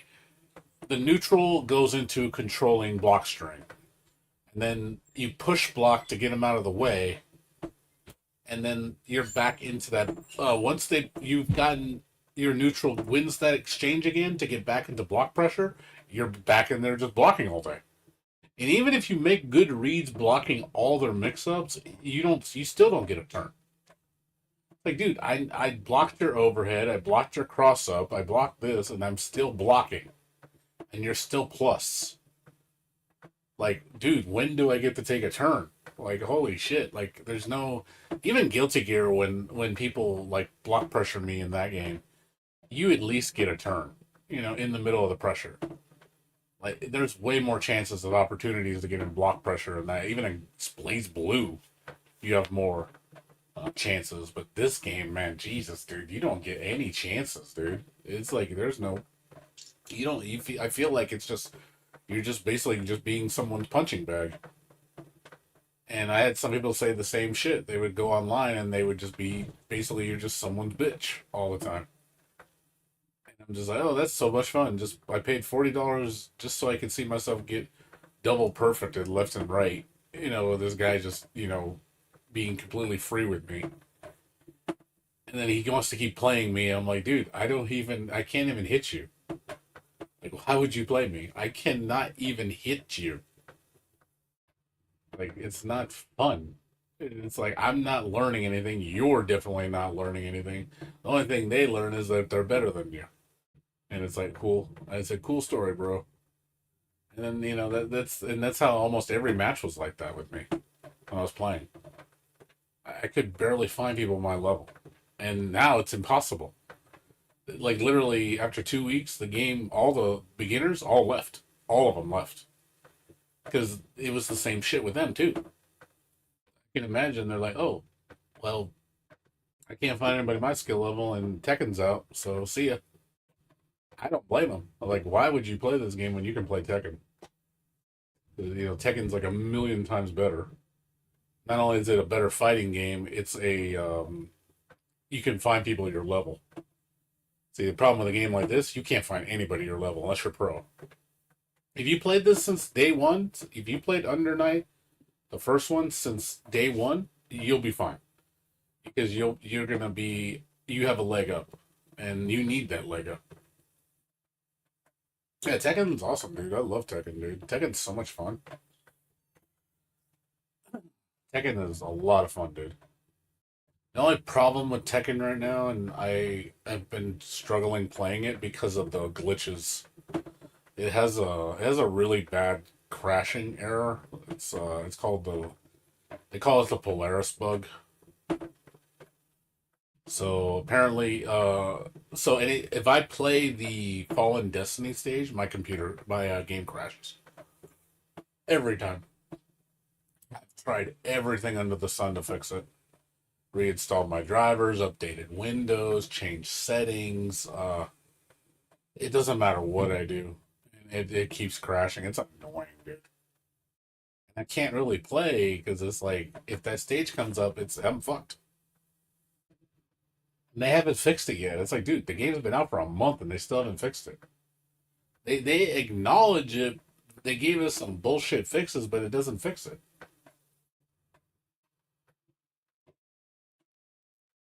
There's a huge thread on Steam about it. There are like 1,000 posts, and half the people that put on the bug reports are that issue. So it's annoying. I want to play. I was gonna play tonight, and I put a lot of time in. Like it was working fine for a while. All of a sudden, it just started happening, and I'm just like, dude. Like I wish there was a way to promote it to ass. That's great. Ass. That's hilarious. You got promoted to ass. Somebody fucking modded that. That's hilarious.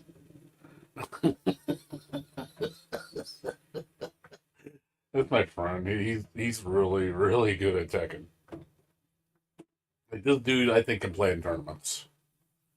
He definitely knows what he's doing. He's way better than I am. He plays a lot of characters too. He plays like 11 characters really well. I only play four. Yeah, four. I literally only play four characters. So he's got a huge leg up on me in character variety. Yeah, I think his best character though is Lee Long. Very, very difficult character to use. Nothing much, Sora. Yeah. No, I think he has less. He has less time than me. No, never mind. He has more. Never mind. He's got 48 hours. I have. I only have 41. But I use. My main is Asuka. Asuka is my main. My secondary is Nina, and my third's Ling Xiaoyu. My fourth is gonna be Armor King, but he doesn't come out till later. He's not probably not gonna come out till like big summer. I think he's supposed to be the next character after Eddie Gordo. So I'll definitely pick up Armor King. I used to play him a lot in Tekken Tag, Tekken Tag One, and also Tekken Two. I used Armor King a lot.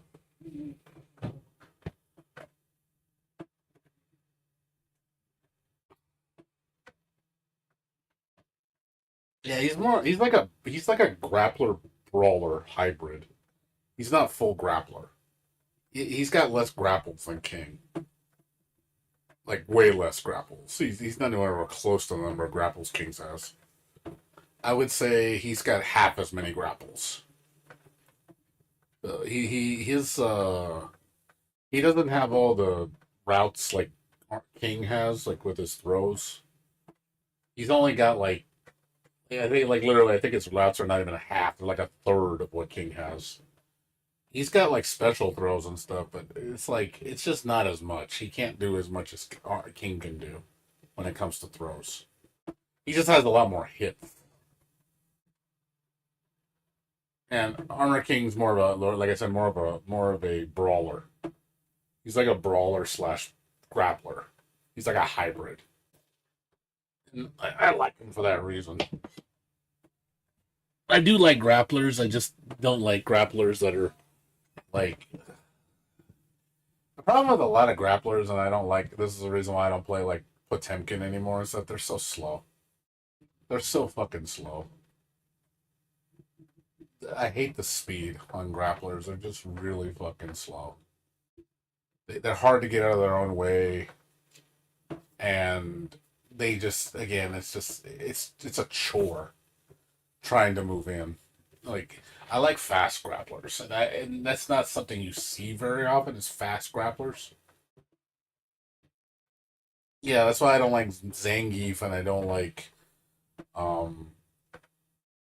Nah, I'll be honest. Potemkin's are. I mean, he's boring in Strive. He's a lot more fun in Exert because he has better maneuverability because of all the options he's got. But even Potemkin, I was getting kind of bored with because I was like, even Tager, man, Tager's like super fucking slow. Tager's slow as shit. Like I think he's slower than Potemkin. Like Potemkin at least has ways to like project himself and move himself really fast. Tager doesn't. Tager doesn't even have a dash cancel like Potemkin has. He has hammerfall break. He doesn't even have that. He's only got sledgehammer, and he can't really like fake that.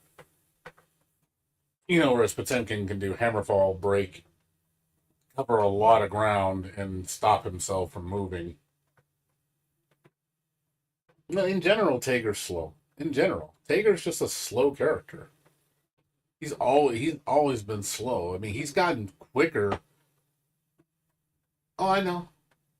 I'm just saying the Tager, even Central Fiction Tager, which is a lot faster than the original Tager in Calamity Trigger. Bullet's kinda a grappler, kinda. I'd say kinda. Not really a full grappler, but kinda. Like a chain grappler. She's got like king type chains, but you don't really fight her like a grappler. She doesn't really have grapples in a traditional sense. She's more like a strike grappler. But the problem with Bullet is he's slow too.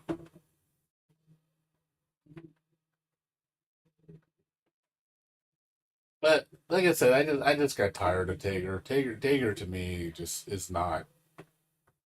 Like I liked him in the beginning, but as I played more and I realized that I just started getting away from grapplers because I just don't like grapplers anymore. I used to. I just don't enjoy their playstyle because I feel limited when I play grapplers. I don't feel like I don't have a lot of control, and I like fast characters. So I use characters like Jam. I like a lot of the kung fu chicks because they're pretty quick. I do like speed, but at the same time, I do like fast grapplers. Grapplers, like I said, it's rare you see that type of hybrid grappler where they're very quick and they can grapple. Almost all grapplers are generally slow.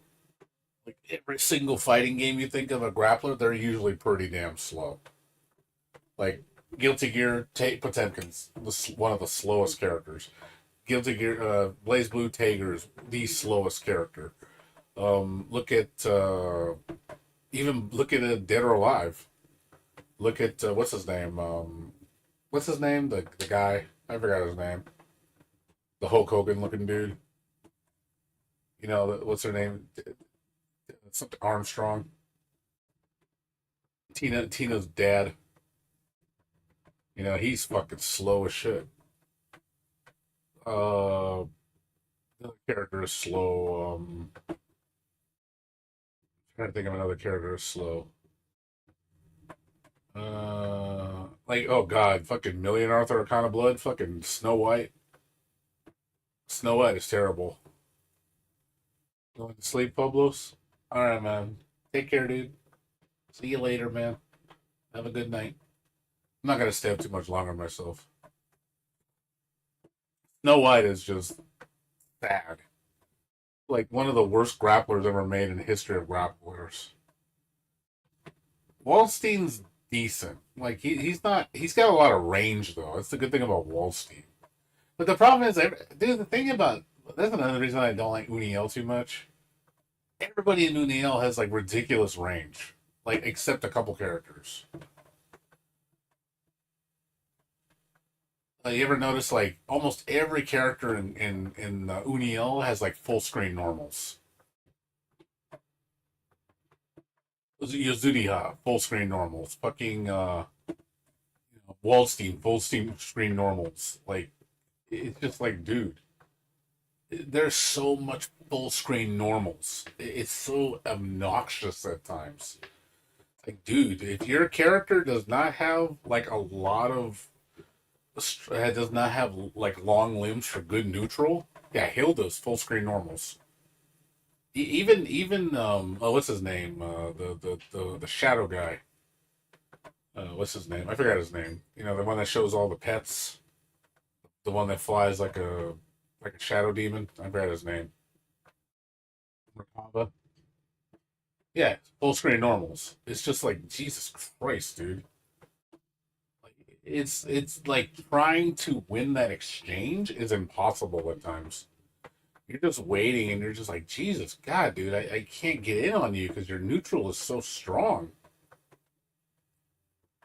Like, their neutral is ridiculous, dude. Like getting in on them is a pain in the ass. And I'm just like, gee, like, but that's not just him; it's other characters too, dude. It's not just him; it's a lot of characters do that shit. There's a lot of characters that do that crap, and it's just like it's not fun. 'Cause you're like trying to like get in, and he just will not let you in, and you're just sitting there waiting and waiting and waiting, and you're like, oh god, this is so annoying. And the thing is, they're relatively safe. That's the problem. The problem is you make it where they can do all these normals that have a lot of priority and a lot of range, and they're safe. It's like, okay, what am I supposed to do? Something that's really safe is all you can do is block it. You block it and just hope that they mess up. That's what you're hoping. A lot of these guys don't mess up. Their pressure's pretty solid, and then they're safe on everything they do, and then they just do it again until they just wear you down. They're just chipping at you to death, and they're just like, okay, well, I just have to do this the entire fight, and if you do get hit, here comes a 50% damage combo.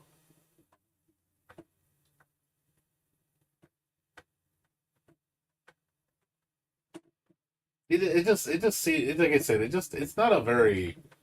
I just don't feel the exchanges are very fun.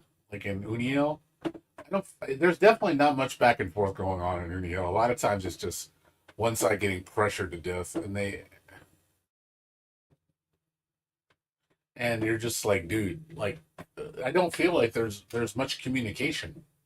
Oh, you're talking about oh, what's his name? Carmine. Yeah, Carmine's really annoying. A lot of fucking projectile spam and safe bullshit. And then that new bitch, the gun girl, she's annoying too. Like, God, dude, so much plus on her bullshit. Like when she throws out all her grenades and stuff. Yeah, don't even bother trying to hit her. Just it's just plus plus plus plus plus plus plus. Oh, look, here comes the grenades. What are you gonna do? Well, she's gonna do a mix up, and you better be blocking because if you try to hit it, you try to do something, you're gonna get hit.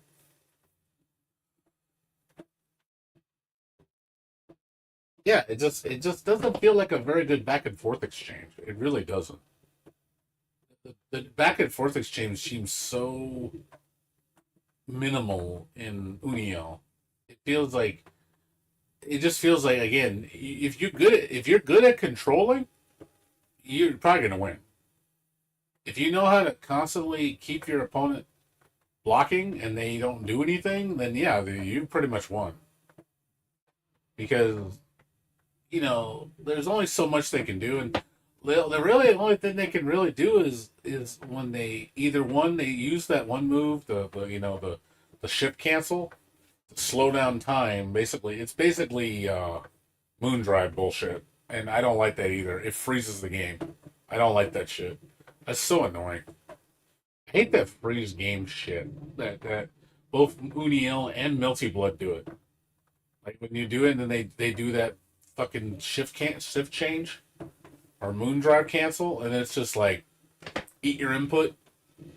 I hate that shit. That's so annoying.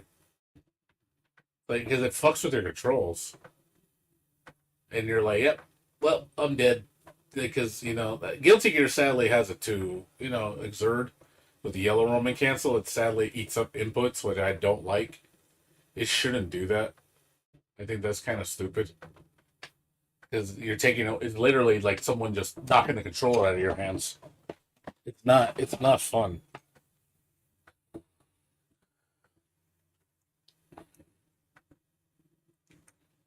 You're like, oh well, I lost. And guess what the only way to stop it is? With another fucking moon drive. Or shift change. Like both Uniel and Melty Blood have similar problems. And I just think Melty Blood has better flow. But also the problem with Melty Blood is neutral doesn't seem as good in that game to me. Like neutral feels kind of weak compared to like I think people's neutral is stronger in Uniel. Melty Blood's neutral is just like yeah, you really don't challenge much in Uniel. When people like rush and pressure you, there's really not much you can do. Like there's either parry, which is like that's a defensive mechanic, or you do an iframe move. That's really all you can do. It's kind of predictable. Your options are predictable. See, in Uniel, it's like okay, when someone pressures you, most of the time it's an iframe move that they're going to use in between the pressure gap. They try to see the gap and then do the iframe move. And if that person knows you're going to iframe move in the pressure gap, then they block your ass because blocking a DP in Uniel is death. It will say that it is death. Like it is not wise to DP in that game unless you know it's going to land. If you DP otherwise, you literally just threw the game. Like DPing is not a good idea in Uniel. It leaves you so open, dude. It's really bad. Just like, yep. And you can't cancel out of it either. They make the only time that you can cancel out a DP, I believe, is when it's a hit confirm. If they block confirm or whiff confirm, you cannot cancel. So it is very penalizing for using a DP. The person that on defense has a lot more to lose than the person on constant offense because the constant offense doesn't feel like there's much negative there's no much consequence for them doing that, whereas being defensive in that game has a lot of consequence because your option of reversal is so high risk, and that's what sucks. It's like okay, I want to counter you, but it's so risky to do it. But then if I keep blocking you, you're gonna keep doing it because even though I block good what you're doing, like I'm blocking you and actually making good reads, and blocking your mix up, blocking your lows and highs, and not getting hit. I don't feel like I get any reward from it. I mean, sure, I get some meter, I guess. That's about it. But it just doesn't feel like the defense gets a lot from doing that. The offense gets way more. They get way more for you doing that. Not only they get frame advantage, they get meter, and they're controlling the match because you're on defense. So it's like when do I get to take my turn? That's what it just feels like. I'm just never taking my turn.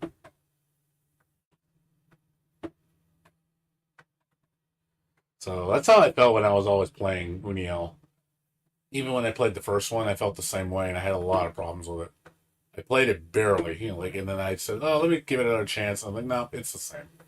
It didn't. My opinion hasn't changed. That's another reason why I don't play it anymore because I already kind of had a negative opinion of it, even though I barely played it. So I'm really still a newbie. But I figure, oh, maybe I'll like it. I like the fact that it's a hard game to play, but that's the only reason I like it. Like outside of that, it's like I don't really care for it. I'd rather play Melty Blood over Uniel. Melty Blood feels better to me. What's your question?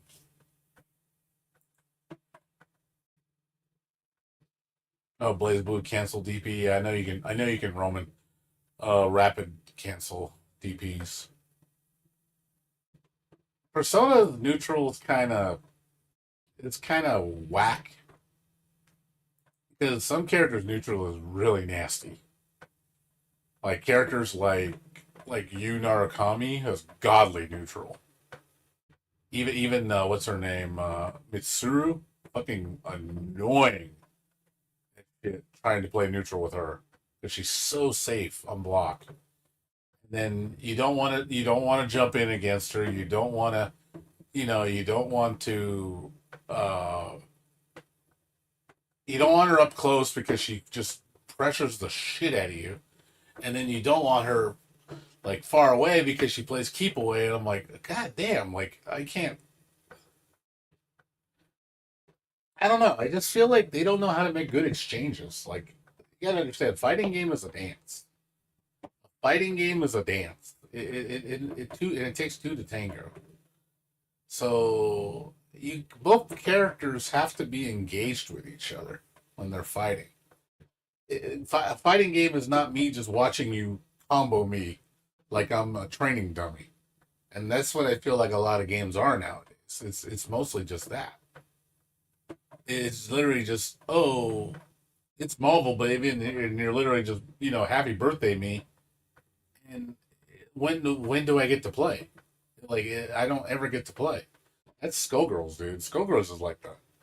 Skullgirls is literally just you're you are just in a constant shuffle of bullshit where if you don't know every single possible outcome perfectly, you're frame perfect and all that shit, you can make good reads, you ain't getting out of it because there's there's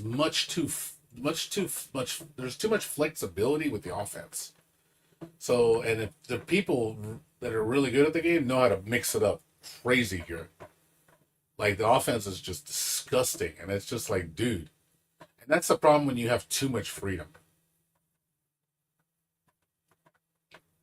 I think there's a problem when you give a character too much freedom, and that's where I think games like uh, Marvel and uh, Go Girls DBZ have those problems because there's too much freedom. You have way too much freedom, and that freedom just makes the game complete bullshit. And it's like that's why I like characters like I like Guilty Gear more because even though it is a bullshit game, the bullshit isn't that bad. It isn't anywhere near Marvel level. You know, the bullshit compared to Skullgirls as compared to Rev 2, it's not night and day. Rev 2 is a lot more tolerable. There's still a lot of bullshit, but it's way more tolerable to deal with than Skullgirls' bullshit. And there's more options in Exerd to deal with defense, with offense. There's more options with your defense to deal with offense than there is Skullgirls. Like literally, Skullgirls is like defense is besides blocking is push blocking with that perfect guard move. I don't know if you've seen it, where they push block, and it shows like I think a green spark, and you're able to like absorb all blocking frames of highs and lows, and have reduced recovery, like reduced block stun. That's like the only mechanic that, and it's not exactly easy to do. Like the timing is very difficult, and only the pros do it. And that's really the only time where you get to, really turn the tables is doing that, or doing a reversal super at the right moment in the gap, and hopefully they're either trying to hit you or they're open, you know. Because if they're not, if they know you're gonna do a reversal, you're fucking assed.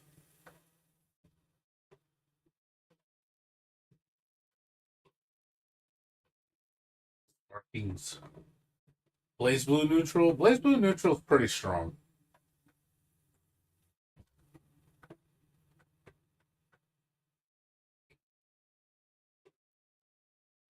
And like I said, I'm sticking with Tekken. For me, Tekken, yeah, Tekken, Guilty Gear Rev 2, and then if it ever comes out, um, Chaos Code next. That's it. There's no other games I want to play. Like, as far as fighting games, I don't even care about the 2XKO game, like the new Project L. I think Project L is going to be a cancerous game. I think, honestly, Project L is going to be. It is going to be a culmination of Marvel's Capcom Infinite and Power Rangers Battle for the Grid 2v2. That's what I think it's going to be. It's going to be one of those games. I really have no interest in it. I don't like. It's going to be a total fuck fest when it comes to like how much cancer it's going to be. It's going to be a cancerous fighting game.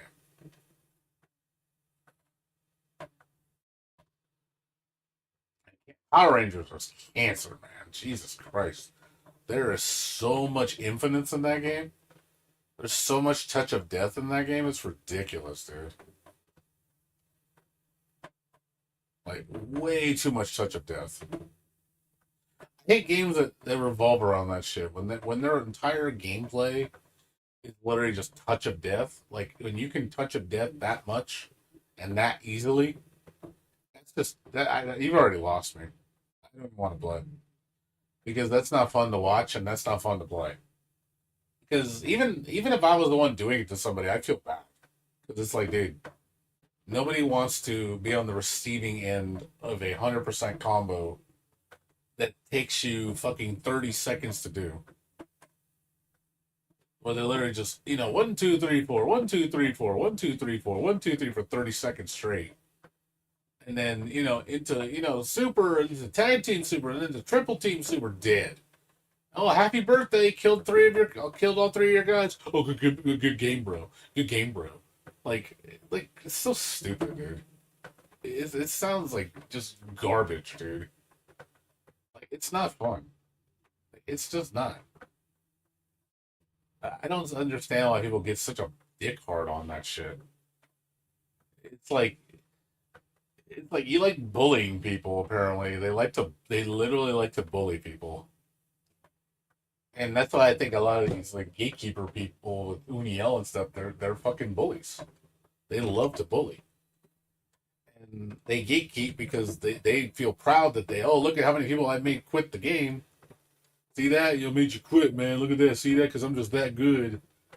Like, yeah, good job killing your game because you're the one doing it to yourselves. You are directly killing your own game because you are basically ostracizing anybody that's not a pro to not play the game. You know, because some people just want to play and just learn casually. You know, like me, I just want to play it and just have fun with it and learn. But I don't. That's the problem is when I go and play online, it's not a learning experience. It's literally just me being a punching bag the whole time, and it's not fun. I just go yawn. Here we go again. And I'm just like, hey, look at me, just get fucking happy, just get 100% combo.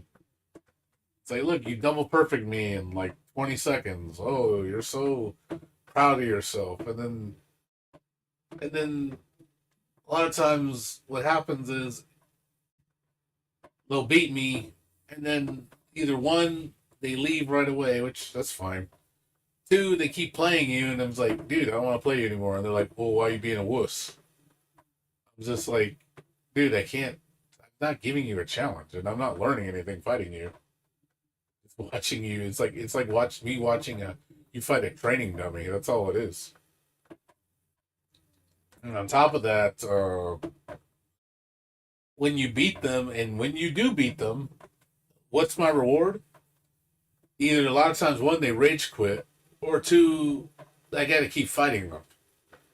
And I'm just like, I don't. I feel like I don't win anything. I'm just all I'm getting is more bullshit. But yeah, the biggest one that pisses me off is when I beat them one time and they rage quit. It's like, dude, you beat me like 10 times. I beat you once and then you rage quit because I beat you once.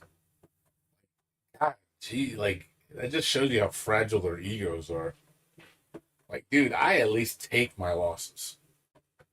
I at least take my fucking losses. You know, I won't rage quit in the middle of a match. I just won't play you again. You know, you can call it me a coward all you want because like, dude, I fought you one, 2 times, you beat me, you destroyed me, and that's it. I walk away. You can call me a coward all you want. It's like, no, it's like I fought you, I lost. That's the end of the story.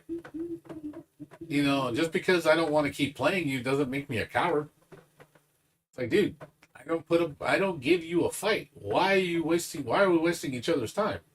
Go play somebody your skill level. You know, but a lot of times it's like, oh, they don't want to because they're gonna lose. You know, they want to play people that they know can't beat them or they're below their skill level. You know, again, they need a punching bag. They want a personal punching bag. They want to make themselves feel good and put somebody down. That's why they do it. That's like I know I sound kind of senile. I don't have a very positive outlook on people, and I think a lot of people are very selfish. They don't want to play with people to grow. They want to play with people to fucking fill their ego.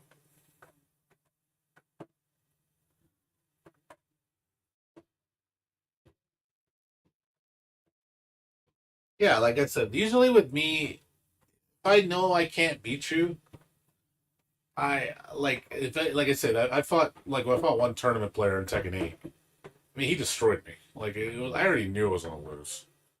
And he played me, and they played 2 matches, and that was it. I walked away. I wasn't gonna play him again. It was like, dude, I cannot touch you. Like you're impossible for me to touch. You can, and the way he played, he reads me like a book because he knows the game so well. It's like, dude, like I played him, I lost both my matches, and I left. You know, it's like, hey, I lost 2 out of 3. You know, he just completely destroyed me, and that's it. And then just walked away. You know, I knew I was out of my league. I knew I was no way in hell I was ever gonna beat him. Are those boxes big enough in there? Well, this is my mom just gave me those. Huh? My mom just gave me those boxes. Well, no, you don't want to use them for I can that? check. I can check. Oh, no. I I'll saw check. them sitting there, I thought, well, they seem to be the right size. I can check. We're gonna go to the store today, right? Yeah. What time? What time you want to go? I mean, what time you want to get up?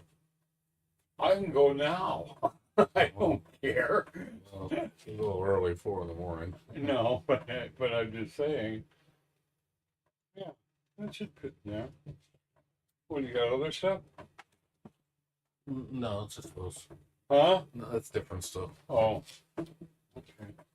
We can go like at noon or something.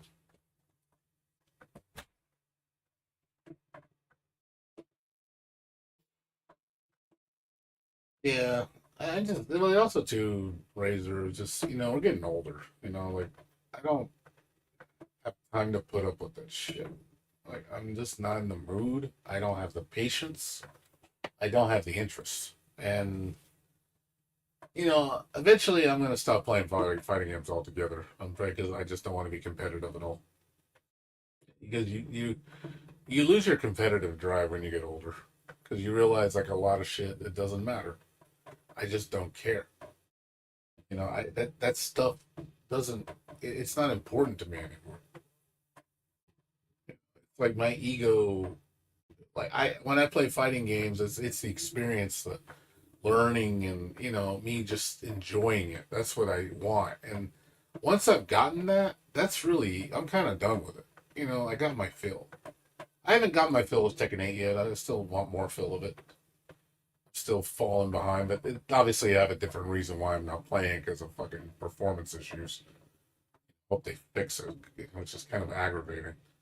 But yeah, I'm not in a rush to be to the top. Like honestly, I know there's a lot of Tekken douchebags on Tekken. Like there's a lot, and I was like, you know what? Let them race to the top to let them kill each other. I don't care. Like honestly, I'm kind of glad I'm not playing because that lets those people like murder each other.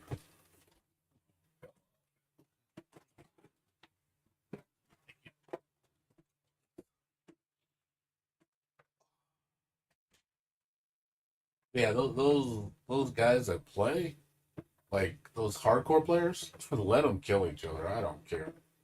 Let them rip each other to shreds. Like they want to be the top Tekken player, Tekken god. Let them.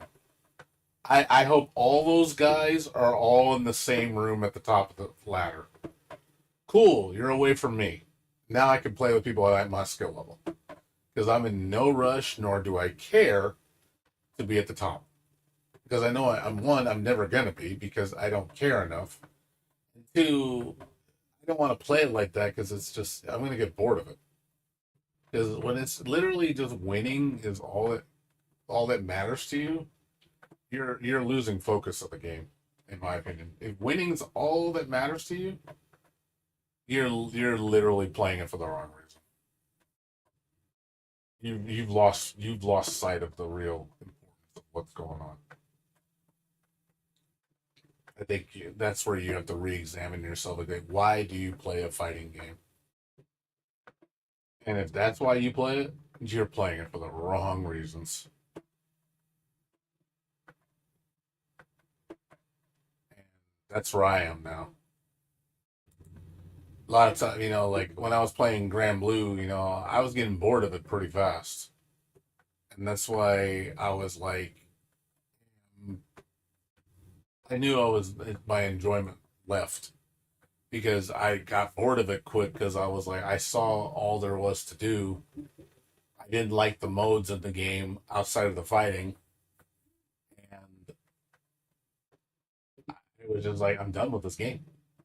I want to play it. I mean, and I'm look at Grand Blue reeling versus now. Grand Blue Rising, Jesus Christ, the player place has died so bad.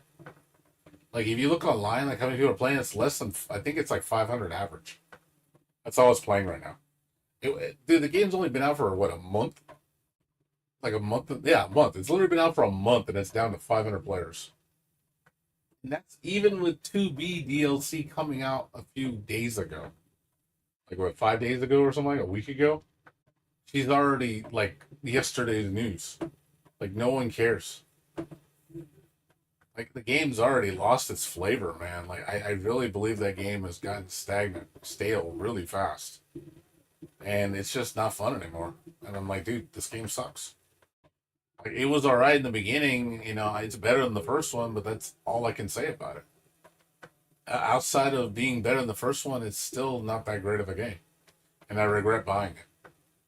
The problem is I like everything about that game but the game itself. That's the problem. And that's what sucks.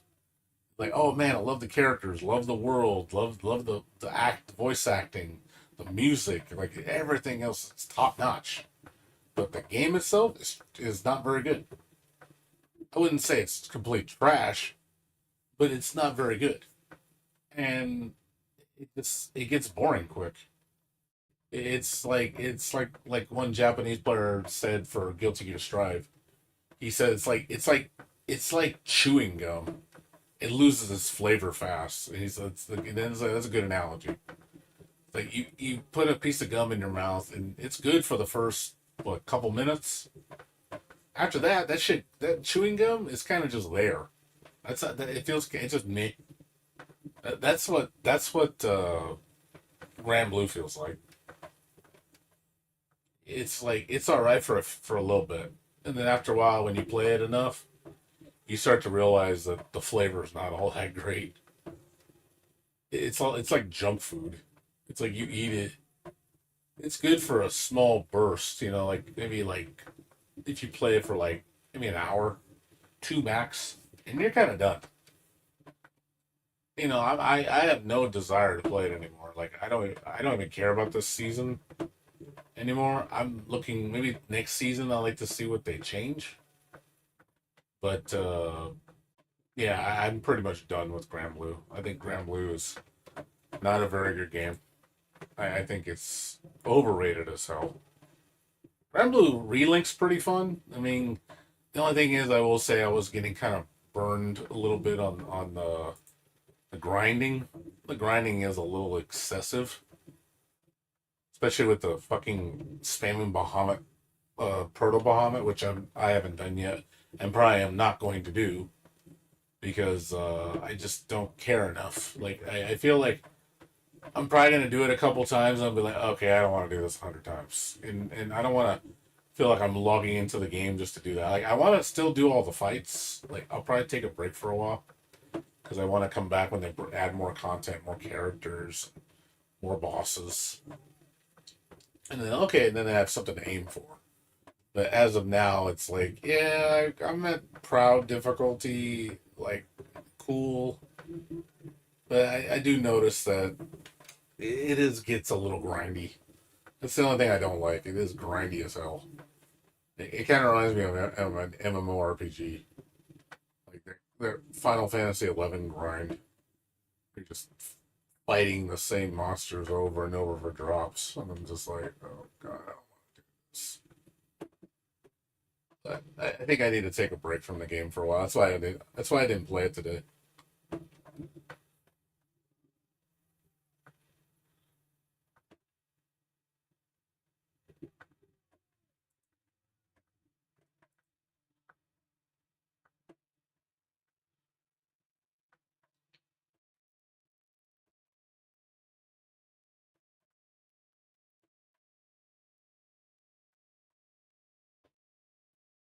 Yep, that's usually what happens.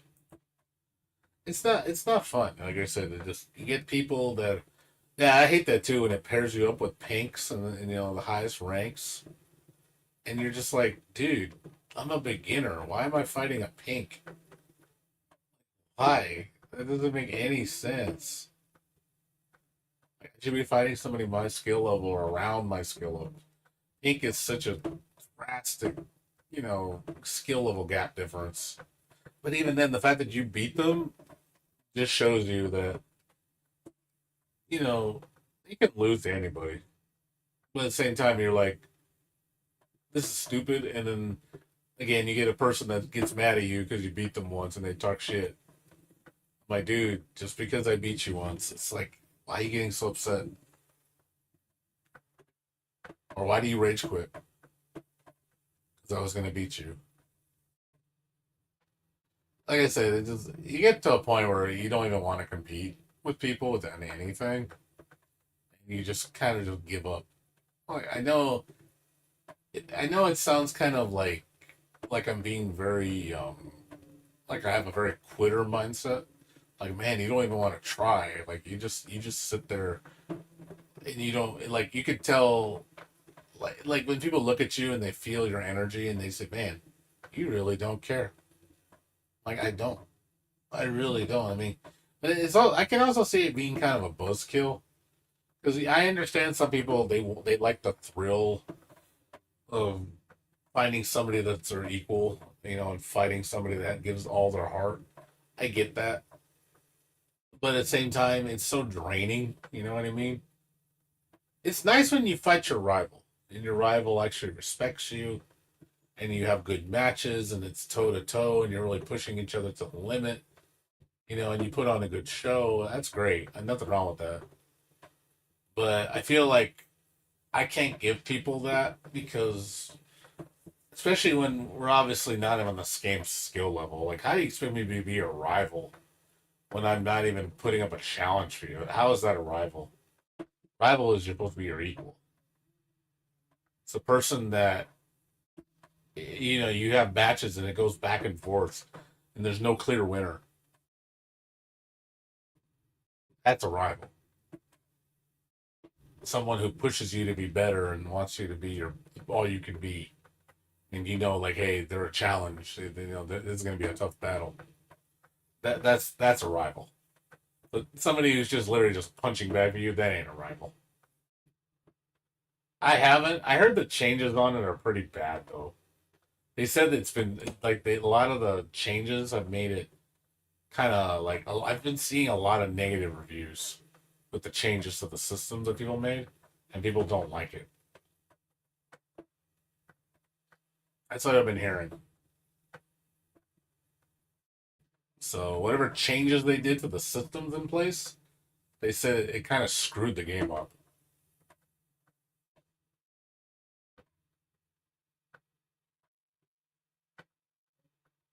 Like I don't know the details. Like I'm just what I've heard. I just heard negative.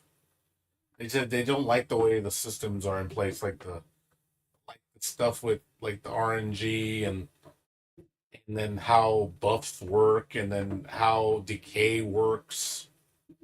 Like they modified it and it doesn't feel good now. I don't know exactly why, but it's just things I see.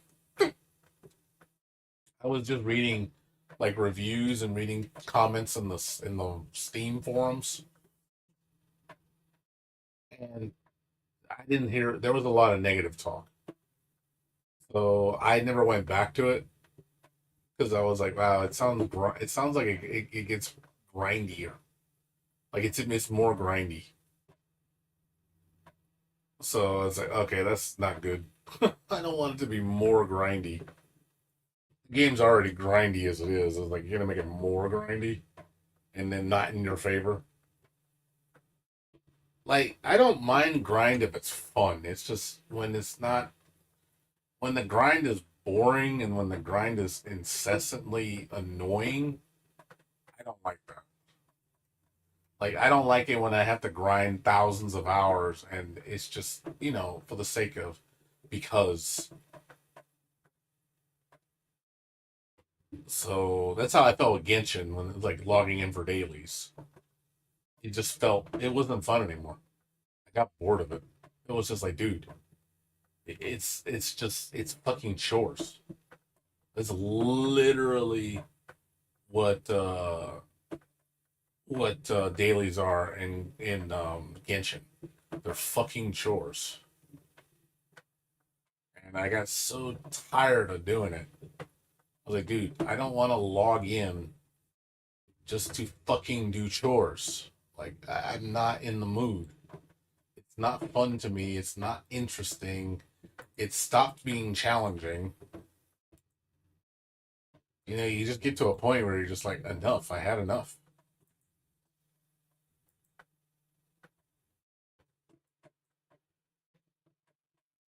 That's how I felt with Genshin after a while because it's just Genshin just got really repetitive, old, and boring.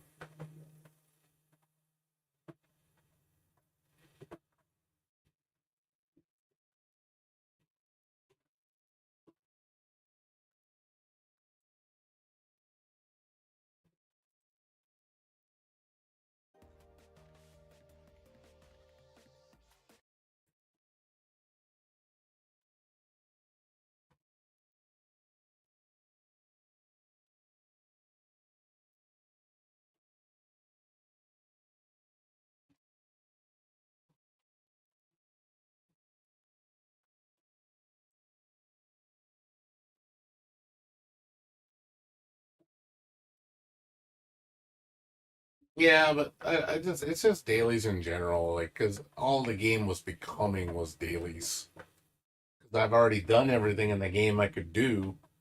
The only thing I was doing was honestly, besides dailies, was Spiral Abyss. And I got tired of doing it because it was just like all there was in game was just that, and you can only do that once every 2 weeks. And I just after a point, I was just like, dude, this is all I do. All I did is log in, do my stupid dailies, get my gems, do the seasonal event if there is one, and then do your fucking Spiral Abyss if it's up for the 2 weeks. If I don't have the Spiral Abyss to do and there's no event, I'm literally just logging in for the dailies. It takes me like 10 minutes to do, and I was just done. I was like, I want to get off. I wanted to log off more than I didn't want to log in. So it was no joy for me to log in. Like that's why I quit. I have a lot of gems on my character. Like I have like 32,000 gems on my character. I can buy a lot of characters. But it's just not fun. The game's just not fun anymore. It got old. And the fact that and what was even worse about it is the game has so much room for growth.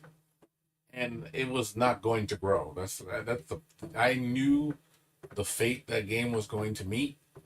Nothing's gonna change. It's gonna be the same. And eventually, it's gonna go under, and then it's gonna get replaced by something else. And they're like, "Oh well, all that time you just wasted. Well, it's done now. We're done with Genshin." Like it sucks because I liked Genshin's world. I liked the characters. I liked the story. Like it was beautiful to look at, and I loved the music and everything about it. Just but god damn it, like the gameplay could have evolved so much. Even the multiplayer could have been something amazing. Nope, none of that shit because reasons. Like it just sucks that it could have been something so much greater. That's what's frustrating because you see a game that has remarkable potential, you see it get squandered, and the sad part is it's not going to get better. It's going to stay the same. Nothing's going to change. It's going to be business as usual. And it just makes you kind of, depressed. And you're like, you know what? Why am I giving this game my money, my attention? Why am I giving the company my time? I'd rather do something else. And same thing with 11. 11, I got bored of it because I did everything in that game. And that game was becoming a chore too. Because all I was doing was dailies. And that game has dailies too. you know, like I said, it had a big, awesome world. Like there was a lot to do in that world. It just the problem is the updates came so damn slow, and again, they never built on Endgame at all. Endgame never grew. They never raised the cap. They never they didn't give you anything to reason to grow your characters. You get to the end, and you're like, and the end is still the same. It's still level 90. They still haven't updated the cap. So all I'm getting new characters for is to do the same thing that I was doing with my other characters. It's not like there's any challenge.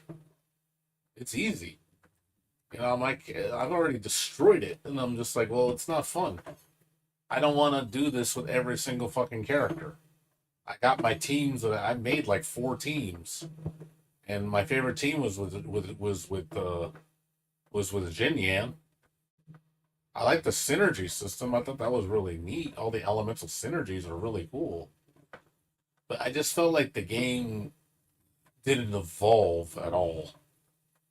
Like the characters got crazy with their damage and setups and chains, but the enemies just felt like they were just the same. They just had more HP. Didn't really feel like they were getting any better or stronger, or didn't feel like a challenge. Nothing felt like a challenge. And then when you're OP as fuck, everything just dies so fucking quick. So it's like, oh, cool. I don't really care. That's sad. There's a lot of characters I liked in that game, like Jin Yan. I love Zhang Li. I like Kaching. And so many awesome waifus in that game, like Zhang Ling. What's her name? I like the. What's her name? What's the other girl I liked? Oh, was it Yoimiya? Like, goddamn, like there's so many awesome waifus in that game. Love the characters. And I'm just like, it's really a shame just to see those characters go to waste. And I do miss them because I did enjoy it when I first playing the game like 2 years ago. Actually, 3 years ago. I think that's when Genshin came out, 3 or 4 years ago. 2019, I think is when it came out. 2020.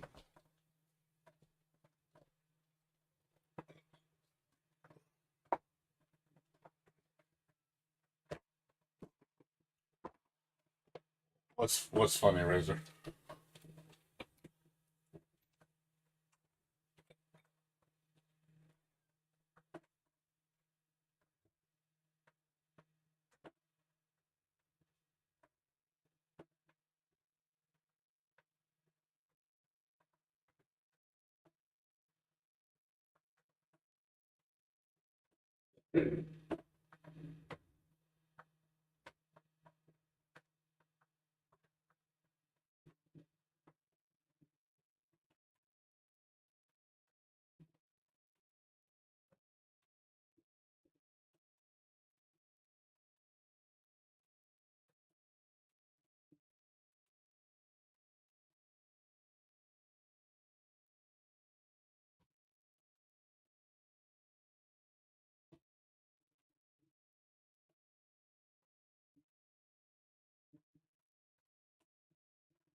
Oh, talking about Holocure, your one game you showed me.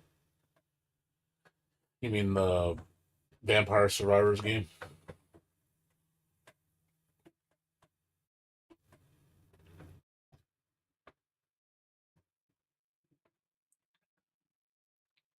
I don't hear anybody talk about that game anymore. Like Vampire Survivors, I don't really hear anybody talk about it anymore. I think the fad grew. I think the people got over the fad with it.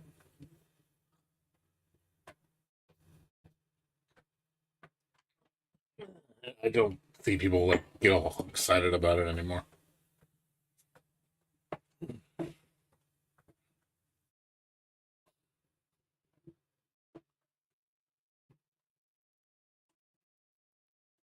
I'm just saying. I mean, I know you like it. That's cool. I'm not saying there's nothing wrong with it. I'm just saying I don't see people talk about it anymore. Really,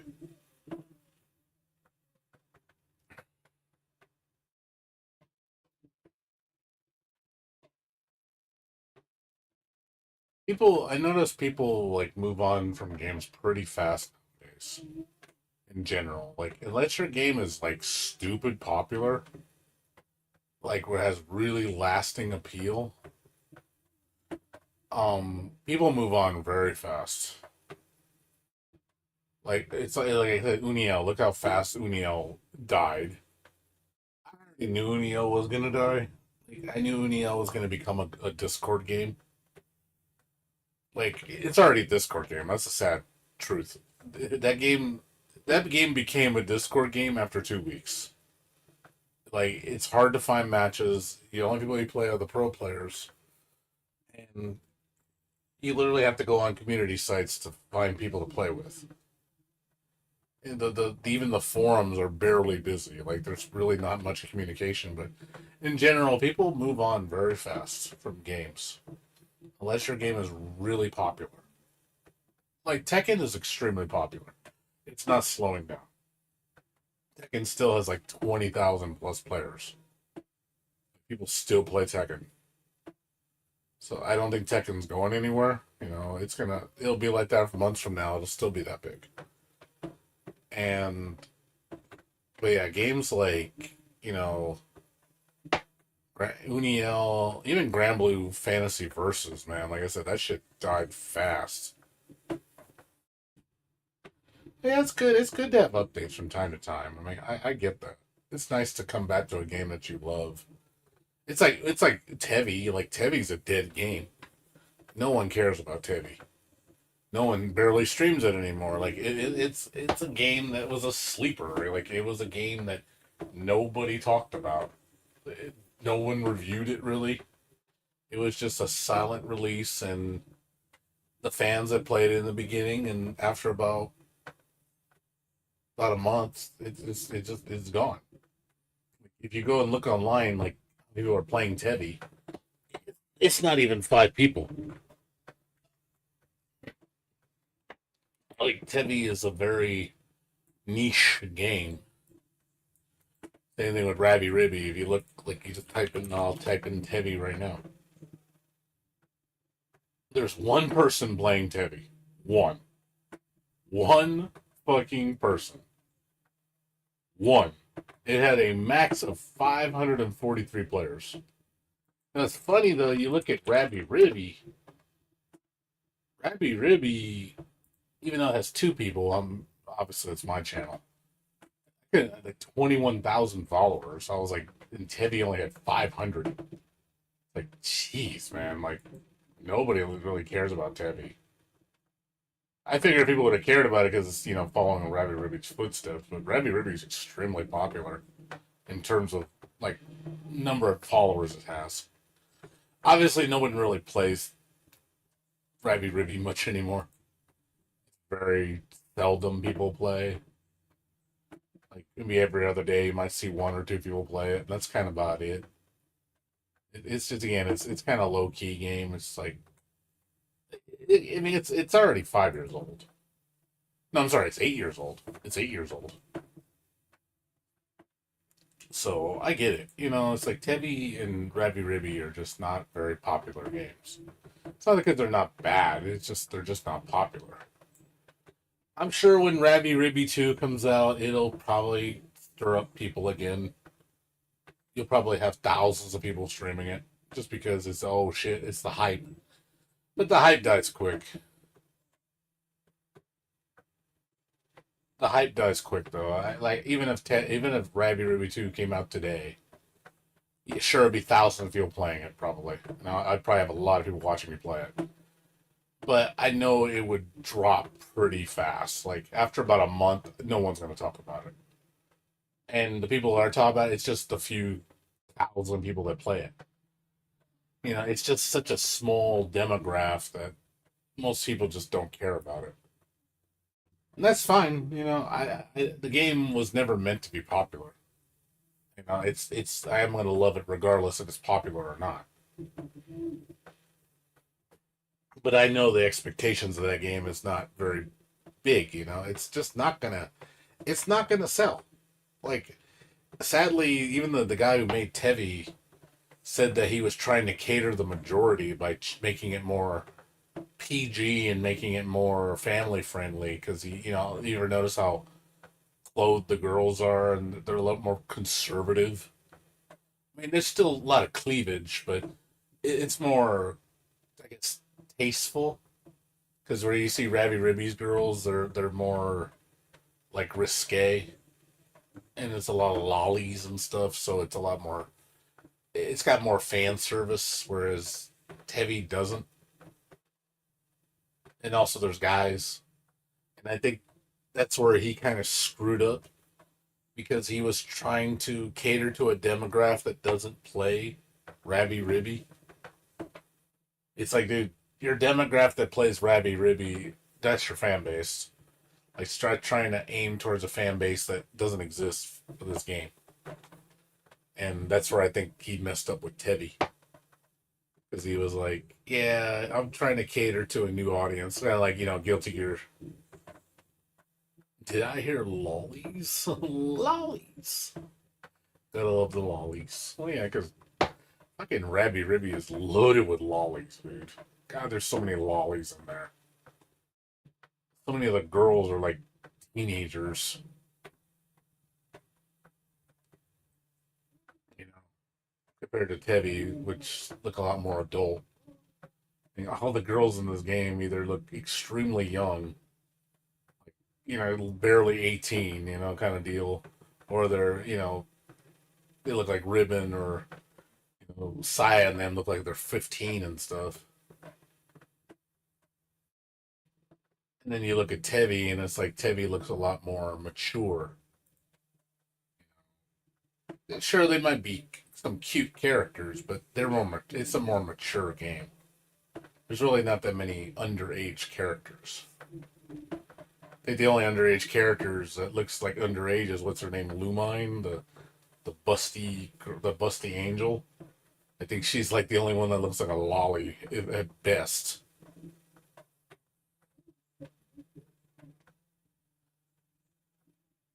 Everybody in this game is pretty mature. Also, again, because it has males. The fact that it has males, so it looks more adult. Yeah, but look how like conservative everybody is in this game. Like, yeah, sure, like I said, you have some cleavage. Like, there's cleavage there, cleavage. But look how clothed they are. Like, they're pretty clothed. Like, a lot of the girl characters are pretty heavily clothed. Like, it's not as like as smutty. Fucking Rabi-Ribi has a lot of fan service. Like a lot. Like you look at like a lot of the artwork in Rabi-Ribi, it is a lot of fan service. Whereas this game, there's some fan service. I think there's a couple shots that are kind of lewd. Like you look at the game, you're like, okay, that's kind of lewd, but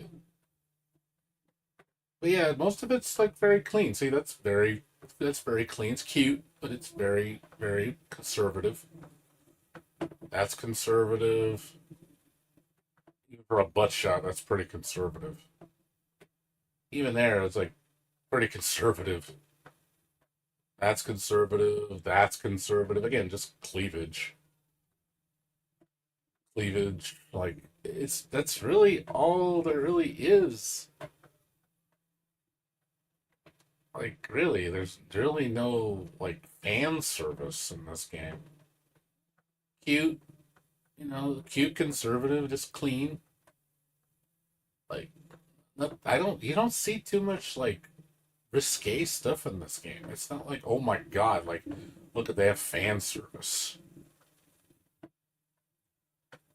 Like there really isn't that much if you think about it. Like, I've watched a lot of the artwork in this game, and I'm like, yeah, it's really conservative. It's very reserved.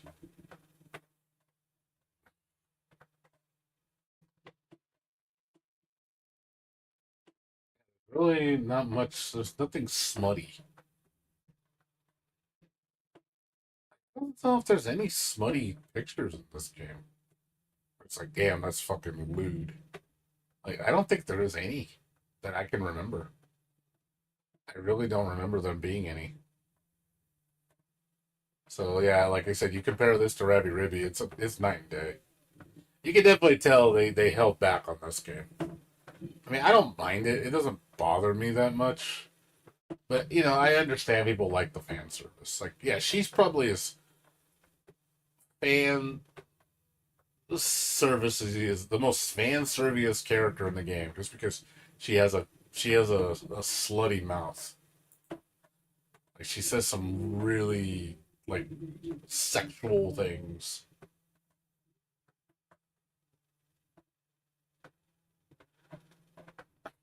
She says some funny stuff.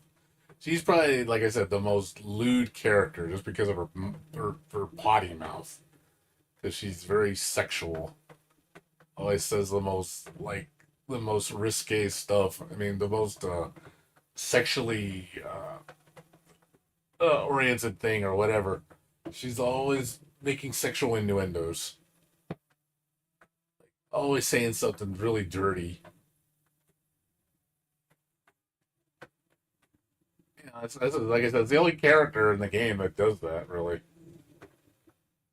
And even then, they're like, even though she's got again cleavage, she still doesn't show off. You don't see any panties. I noticed no panties.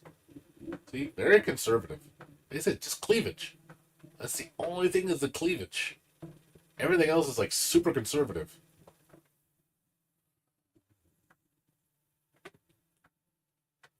See, like this, my breasts can always tell. Like, the stupid lines like that. That's as far as it goes, though. That's as lewd as it gets in this game. So, like I said, this game holds back really bad. Like this screenshot, obviously, I know what she's doing, but they don't show it though.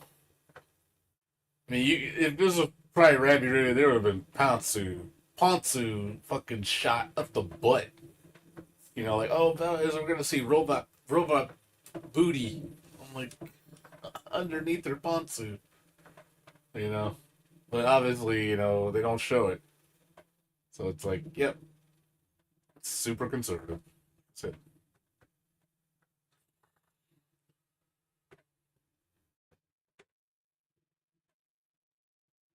Yeah, like I said, it's really it's a pretty censored game.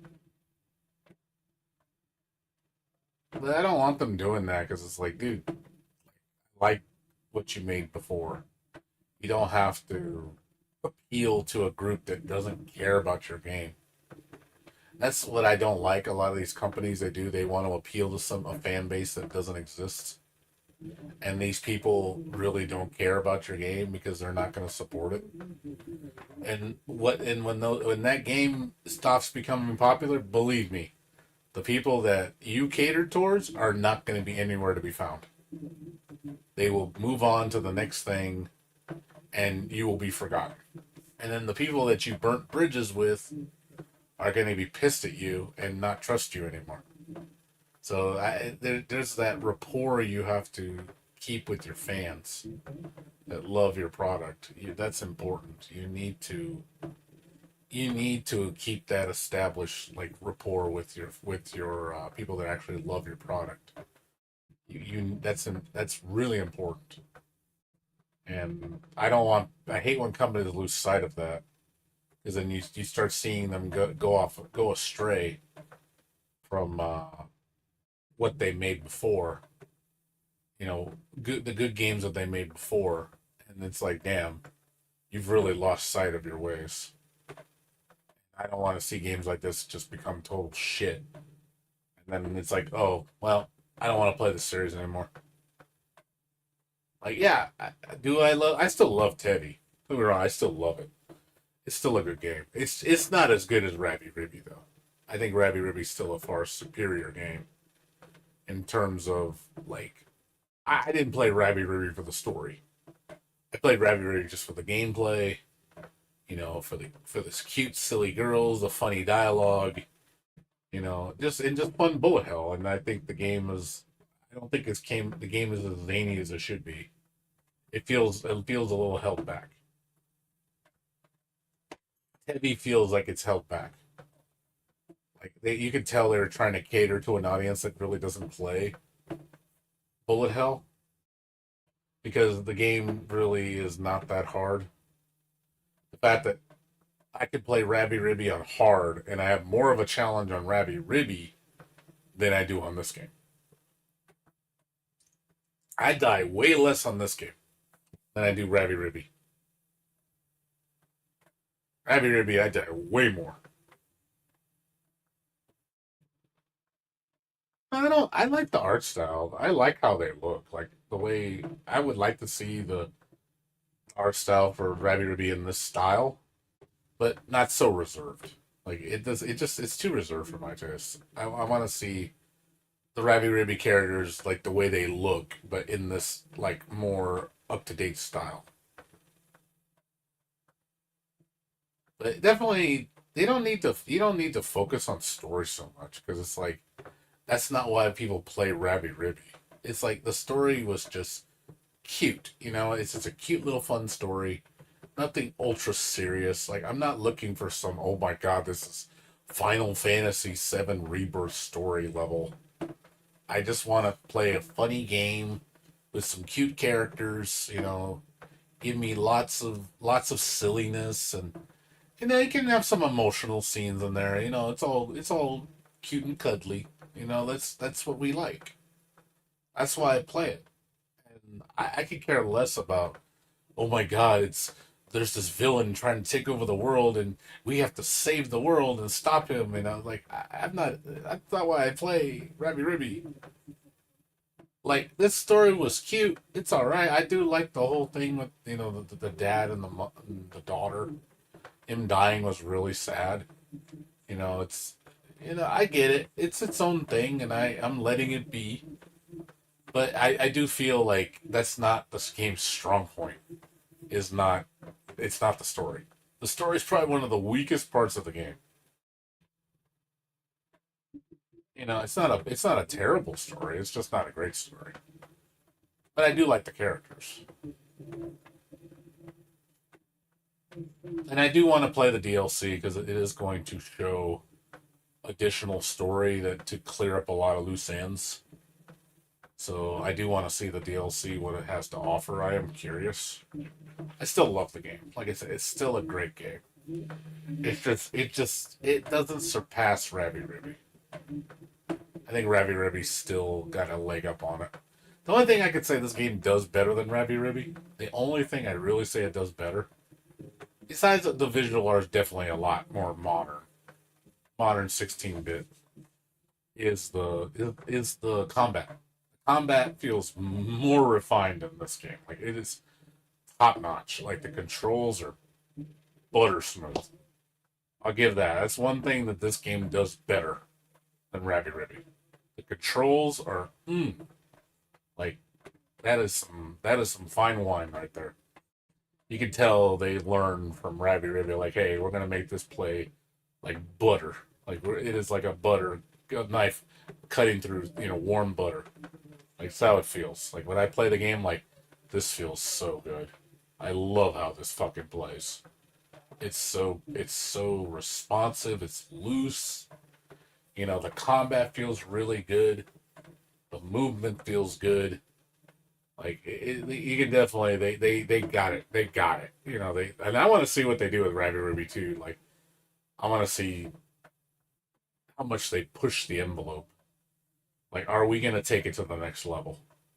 Are we gonna learn from Tevi, make it chaotic like that, but maybe make it more difficult and maybe put some crazier mechanics and maybe put more bullet hell.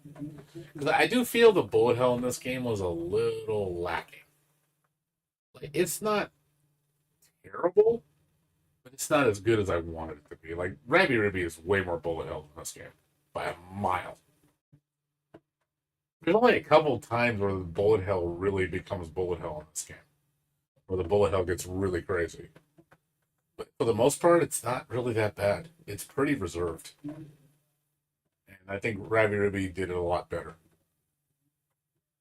So I just feel the game was being held back too much. I don't feel the game is as good as it could have been. But there's still updates coming. They're still fixing things. I do think when the DLC is done and all the updates are done and all the refinements are done, this game is going to be a solid 8.5. It's an 8.5 across the board. Like, yeah, it's definitely a must play. But it is a legendary status. Like, it's very good, and I would recommend it to anybody. I'll be like, oh yeah, absolutely play this game. Like, you'll love it. If you love Metroidvania, you love Bullet Hell, you're gonna love it. Yeah, I'm going to. No, I'm gonna do it tomorrow though. I'm not gonna do it tonight. It's too late now. It's already 5 o'clock. I'll do it tomorrow. So if you guys want to watch me play Tevi tomorrow, I'll be playing. I'll be playing the arena. Well, I'm gonna play the in-game content because I heard there's like quests you have to do to unlock it. Because I still haven't done Lumine's challenges yet, and I haven't done. I know they fixed a lot of the map stuff, which I like a lot. They made the maps so much easier to read now. Thank God, dude. Like I was like the map when they first came out. Yeah, I know it's post game. I already have my save file, so I already have it done. But I'm gonna use my expert file. I haven't finished. I haven't finished everything on my first playthrough, but I haven't finished my Infernal Barbecue playthrough either. Still hasn't been done yet. Yeah, I know, but I haven't done like all the extra stuff. Like I haven't done the what do you call it? The like I said the what is it called? Lumine. What's it? The one the racing challenges. I've only done like 4 or 5 of them. Still missing 3. So I want to get all those done, and then I know they changed some stuff after they made some stuff easier. They also changed some stuff around. I'm so glad they fixed the maze. You know the maze of the what is it called? The Misty Forest. God, it's I'm so glad that they fixed that shit. God damn, that shit was annoying. I ain't gonna lie, trying to go back to that area and 100% that area was a chore. And then they changed it, and I was like, oh my god, so much better. Like it is phenomenal how much better it is now. Because when you beat it, you unlock the whole maze, and all the fog clears up, and every path becomes available, and it's really easy to understand. And they also show you visual indicators that you know you're going the right way. I'm like, okay, much better. Like they improved that area so much. That area was frustrating in the beginning. I was trying to navigate it.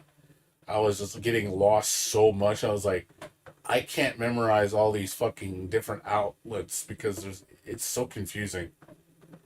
But I'm glad it's once you play it now with the modifications, it's so much better.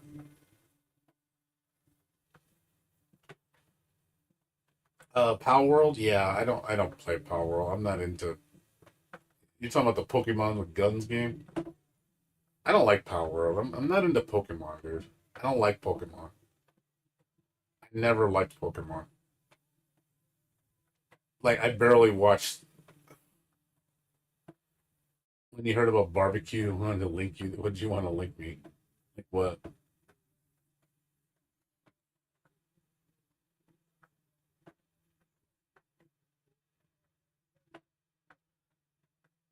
What?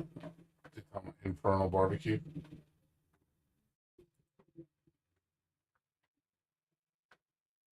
Oh, yeah. Basically, it's Pokemon with guns.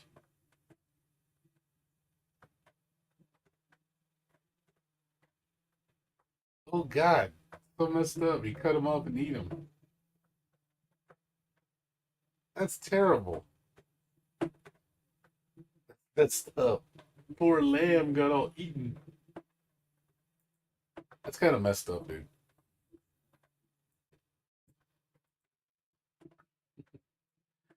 Kind of messed up.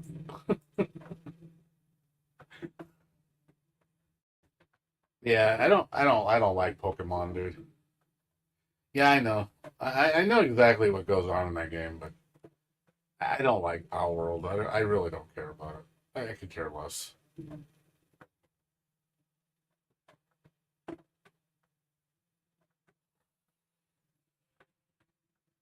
I'll never play it. So even if it's free, I don't care. I just don't like Pokemon. I just don't. I don't like Nintendo games at all, really. Except again, the only franchises I play from Nintendo, the only 2 games I play from Nintendo are Metroid and Zelda. That's the only 2. And I'll be honest, I don't like the last 2 Zeldas very much. I don't like Tears of the Kingdom at all. I think Tears of the Kingdom it's just more of the same. It's just Breath of the Wild with just a building mechanic. I really don't care for it much. Tears of the Kingdom. I mean, Breath of the Wild was a good prototype, but it just wasn't where I think it should have been. But yeah, I miss the older style Zelda. But at the same time, I like an open world Zelda game, just not like that. I think Breath of the Wild, and Tears of the Kingdom is again, it's okay for a prototype, but it's not what I want. It's not the direction I want to see the game go. I feel like so much was lost in those games that was important to a Zelda game. That why I like Zelda. Like, and I just feel like that game. I don't know. Just it lost some of its identity. It just doesn't feel like a Zelda game all the way. Like, sure, it has the Zelda stuff in it. It's got some stuff that's Zelda about it, but the core Zelda gameplay is missing. The whole exploring an open world, finding items to basically progress in dungeons because you had to do things in a certain order. You had to find, the tools that they give you unlocked more of the world and more of the game. Where I don't feel like Zelda Breath of the Wild did that at all.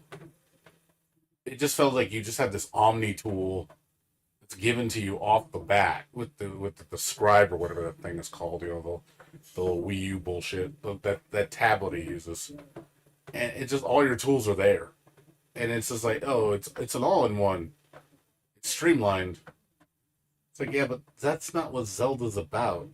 Zelda's about, again, Link coming in bare bones. He's got his sword and shield. That's it. He goes into the world, explores the world. He finds merchant shops that sell stuff. He goes to dungeons, finds items there like, the hook shot, the bomb, the arrows, the fire wand, the ice wand, the flute, and then figuring out what these tools do, and then using those tools to unlock more of the game. Because there's a lot of progression blocks because of the tools. You don't have the tools, you can't progress in the game. So I kind of like that because it makes you exploring the world feels important. Because to actually progress in the game, you need to find these tools. Otherwise, you can't beat the game.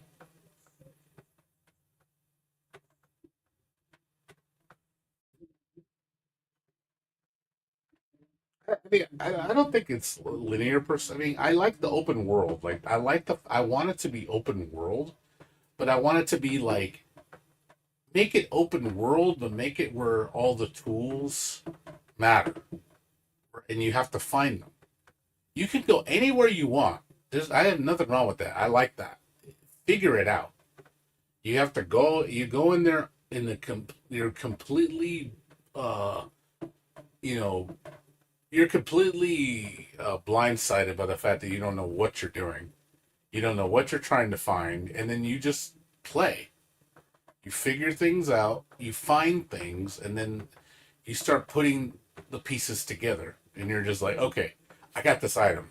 Like, what can I do with this item? And you figure out its uses, and then you start formulating things around that item to say, okay, if I use this on this, I can maybe get through here. And then once I open that up, that opens up another part of the game. But you still, like, even in the first Zelda, you can go anywhere you want. You can go to a lot of the game without any items. You won't get very far, though, because there's stuff that is going to block you. But you still can openly go anywhere you want, given that if you could survive. But I thought that was cool. I like that. Again, it gives a lot of shit purpose. So it doesn't feel like, oh, you have everything off the bat. I don't know. It just doesn't feel like I'm really exploring for anything. I mean, sure, it's cool you're seeing the locations. It's nice to view. Nothing wrong with that. But that's not why I play the game. I play the game because I want to get immersed in the gameplay and like start finding things, exploring the world, trying to figure out all its intricacies about it. See, hey, how do I crack open this egg? Like how can I get through this game?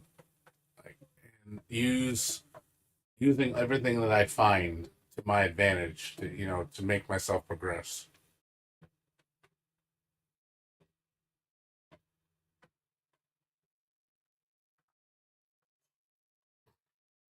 There's nothing wrong with the view. Like I said, it's fine. Like I like the view. It's nice to look at things.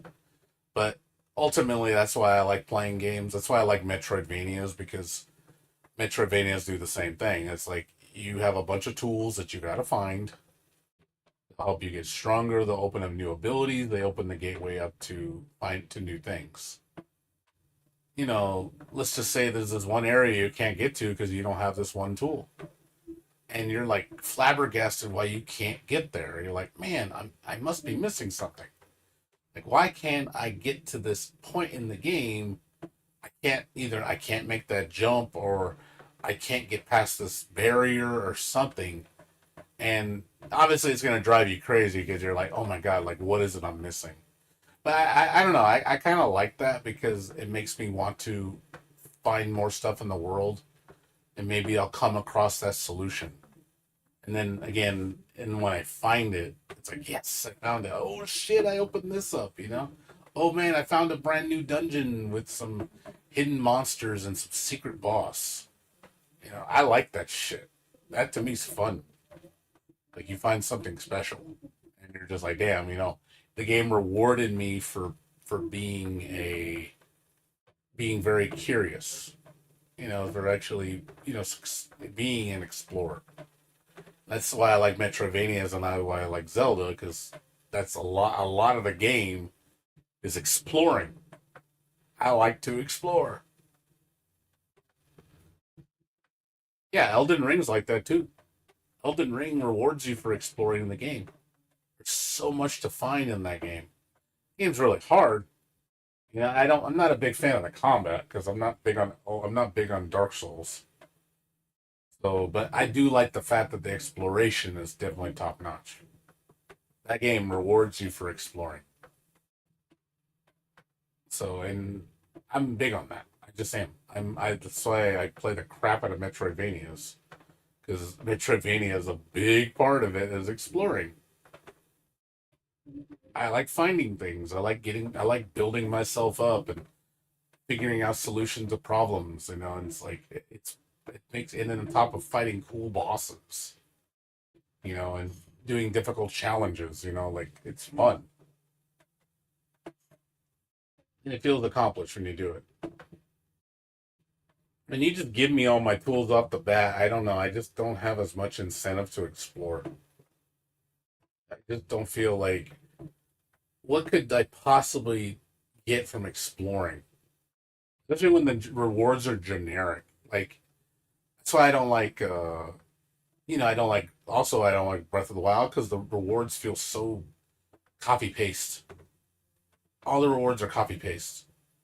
It's literally just here comes your reward A, which is like reward B, which is like reward C. It always entails generic item that breaks, or again, health or stamina boost. It's always that. It's always that. And it's so predictable. And it's just like, I don't want to explore anymore. Like, you're basically is, it sounds like how much stamina and health do I need to be okay? So I get enough, and all I needed was to pull the Master Sword. Pulled the Master Sword, and I just want to go fight Ganon. I don't even want to look up the rest of the world. I don't care because I know what's waiting around the corner. It's gonna be more stamina, more hearts, and some item that I'm gonna break that I'm never gonna see again. It just feels completely pointless. So it's like, why get it? So I just said, fuck it. I just want to go to fight the final battle because I know I'm probably overkill for this thing, which I was. It was a complete joke. I destroyed Ganon. I didn't even die. I didn't even die once. I literally just went into the final battle and just destroyed him my first try. I was just like, wow, this is pretty sad. Like it wasn't even fun at all. Like, oh, this is not very epic.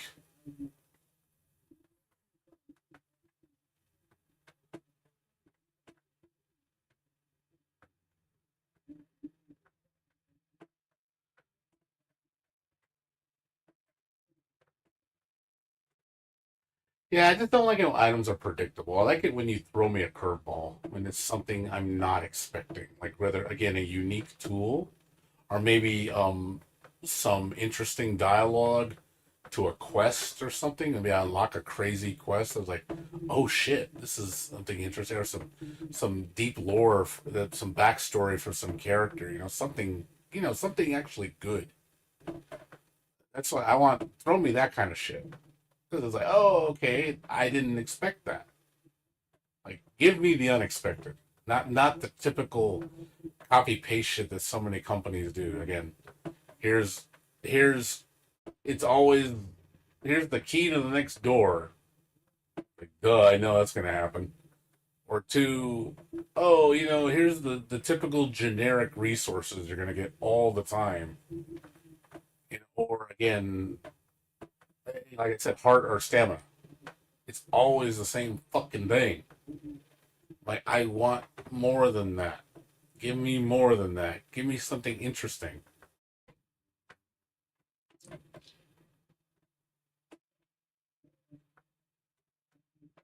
Yeah, it just wasn't very challenging. That's all. I've had better Ganon fights. It was a pretty disappointing Ganon fight.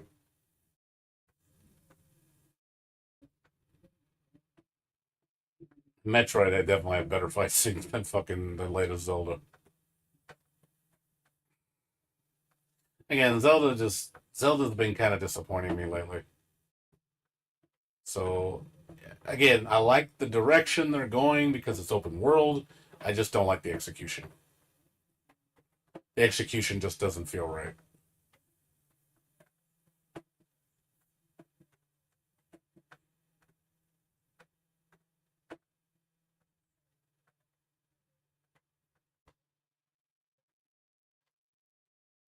Yeah.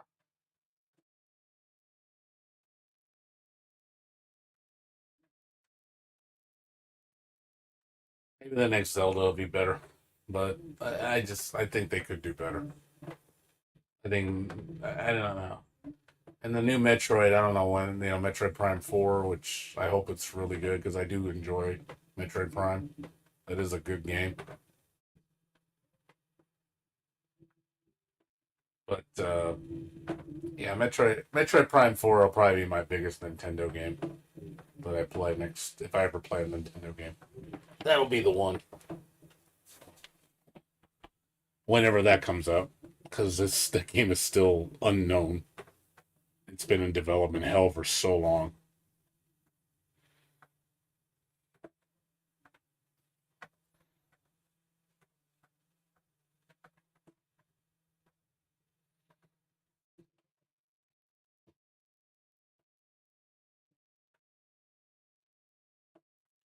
Like I said, yeah, like I said, I want to play this next time.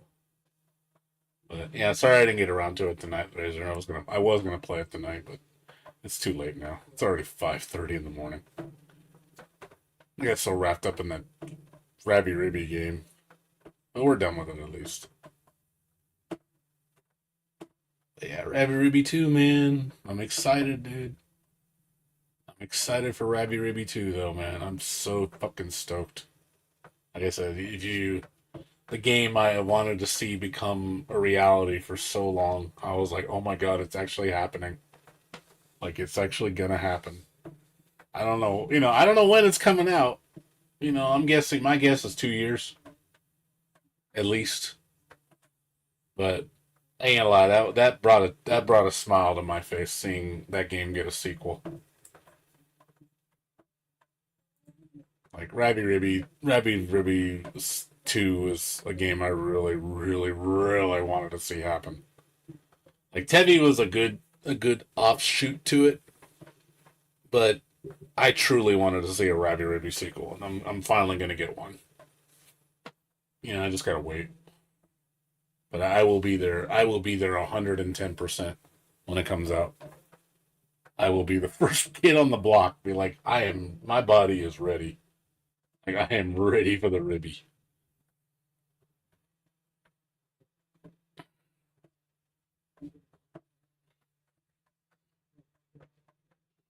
Yep, time to dump another 300 hours into Rabi-Ribi because I have to. Because it is my mission.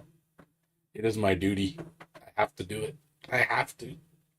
It is my destiny. I have to put in. I gotta put in another 300 hours.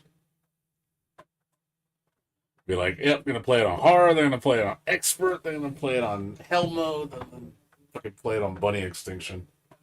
Wait for DLC and wait for extra content to come out. And it's just like, yeah, it's gonna be a smorgasbord. That's for sure. Ready player bunny. Yep, exactly. And like I said, whenever it comes out, man. Like I said, I just have a feeling it's gonna be probably like 2026 at soonest. Especially because they're still working on Heavy because of the DLC. Because the DLCs, my guess is the DLC is probably gonna take a year to come out, and then plus they still got to do the update for the uh for the circus, and then so after they're done with the circus DLC, the circus update, and then the DLC, and I think then they'll be able to go full blast on Rabi-Ribi 2. So I don't think that's going to be done for another year. After that, I think they'll probably give it another year for Rabi-Ribi because they've been working on it for a long time.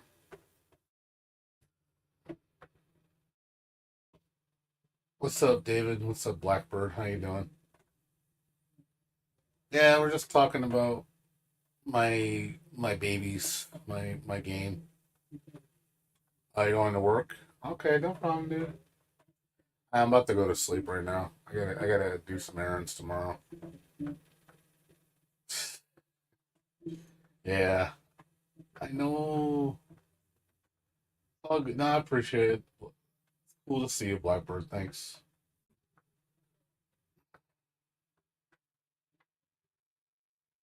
We're just talking about Rabi-Ribi and Tevi right now. And then we're talking about fighting games and shit.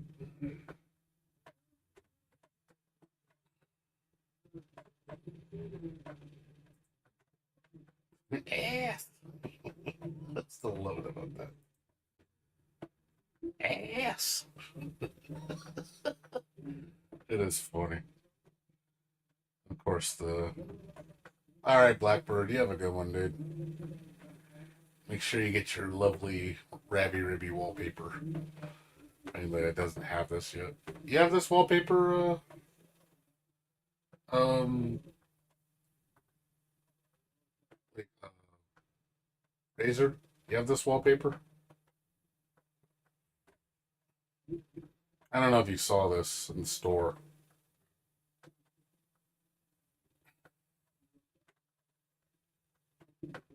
You got it? Cool. All right. Okay, cool. Making sure you got it. I figured you'd like it. Yeah, I saw this. I had to have it. I was like, I need this wallpaper. Like, oh my god, I love it.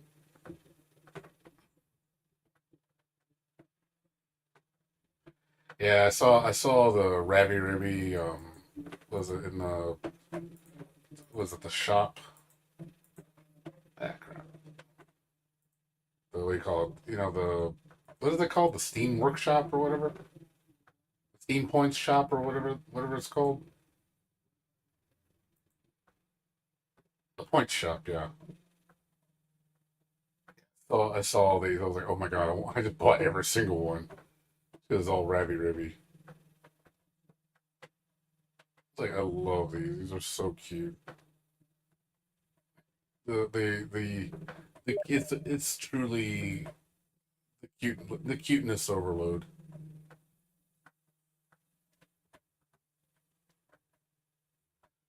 Yeah, I was surprised they had so many. I was like, damn, there's a lot of these. Like, I love these.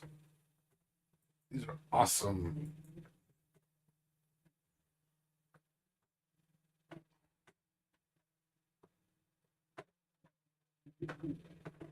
All I need, man, all I need to make the Rabi-Ribi collection complete is just give me a fucking figure a pop-up parade with arena and ribbon. I would be like you oh man, I would love to see that. If they ever did a pop-up parade deal to make a figure of them two as a kind of a couple, I would buy that in a heartbeat. I would be like, "Oh shit, I got to have it if it ever happens." Cuz there is no figure merchandise of this game. I would love to own it. I'd be one of the few owners. So if it ever happens, that'll be my wish. And they've made figures of rare franchises for games I've played before. So maybe it could happen in the future. Maybe one of these days it'll be a reality.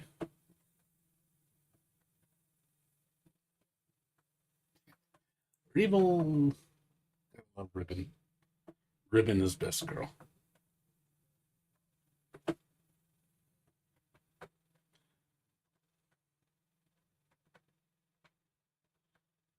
What's funny?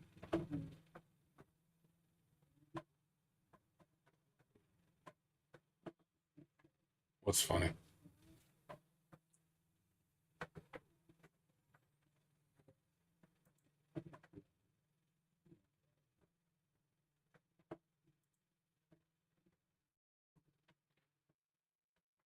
Of course, we gotta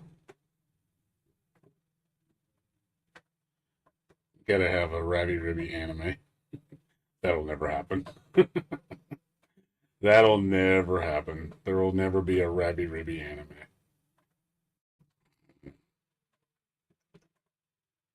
We'll have a Rabi-Ribi comic, but that's the closest we'll get to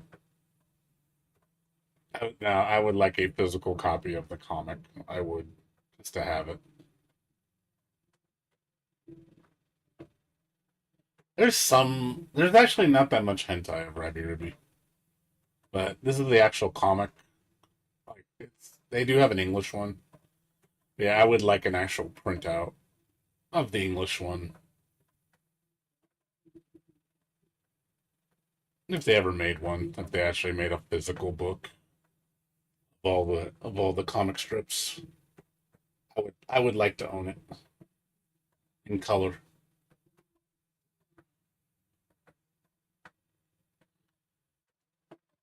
It's pretty funny too. The comic's like really stupid.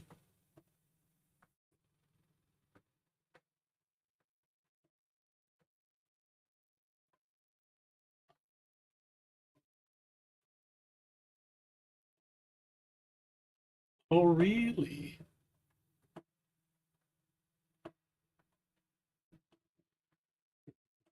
Oh, you mean the lewd pictures?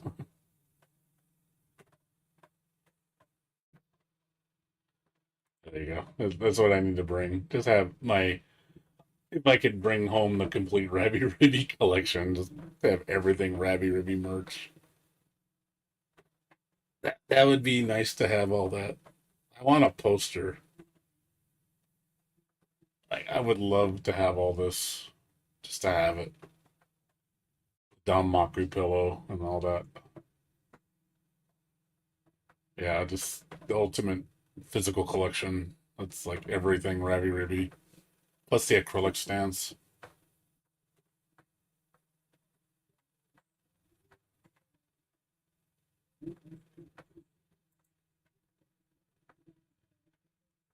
I think the acrylic stands are like the latest thing that they made. Yeah, I wish I bought like the physical collector's edition for PC. It's just like super expensive now, like $500. We could have got it for like, I think they were selling it for like $30. I should have bought it, but my stupid ass didn't buy it. I think the acrylic figures are the latest merch that they made.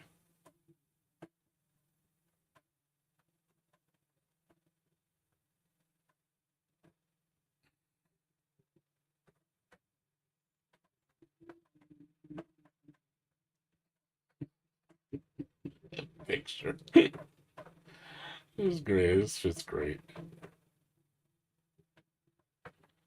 Oh, I never get tired of this game. I never get tired of this game.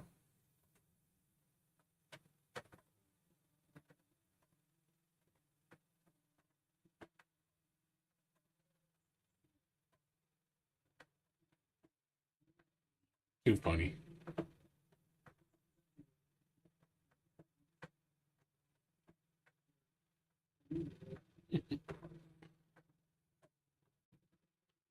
So much artwork in this game. There's a lot of artwork.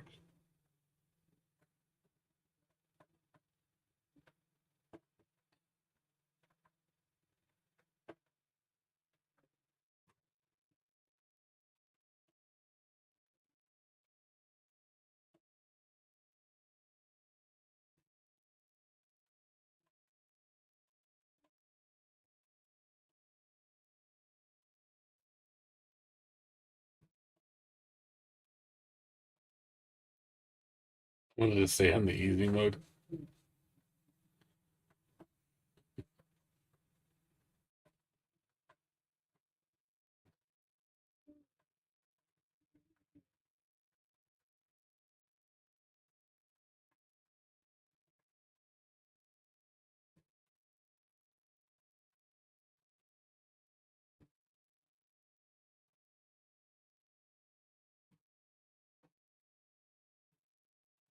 Anywho's. All right, guys. Well, I'm gonna go to sleep. It's already 5:30. I really need to get to bed. I gotta run some errands. So I'll be back on probably around like 7. We'll see. Cause I gotta go to the store, and then I gotta go do the bathroom tomorrow. So I'm gonna sleep until 1 o'clock tomorrow. Get up and run those errands. I should be done by like 4 or 5. I'm probably not gonna jump on until like 7. But yeah, I'll probably just play Tevi all night. Maybe Tekken. We'll see. I don't know yet. So depends on how good the internet is. If the internet's good, maybe. But if not, I'll just gonna stick to Tevi. So there's a lot for me to do in Tevi, so it gives me something to do. I'm kind of taking a break from Ram Blue right now. So I was enjoying it, but I think I got a little burned out on it because I just was doing too much grinding.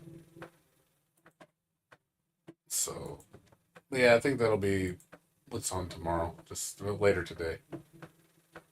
Just Tevi and then whatever else. I don't think there's anything else coming out till next week, till Final Fantasy Rebirth. Next month we got Alone in the Dark. It's like one. Oh yeah, and then still debating whether I want to play East 10 because East 10 comes out in 3 weeks. So I want to play this. It's like I want to play it. Like God damn it, I want to play it.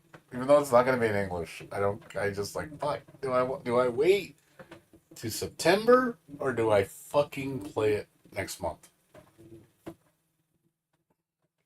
Dude, what do I do? What do I do?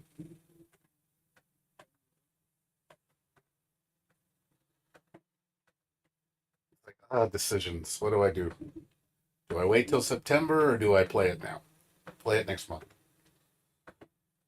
It's like I mean I could play it twice. I don't care. I want to play it in English because I do want to play it. And the only thing is I'll play it on Nightmare on this one, obviously in Japanese.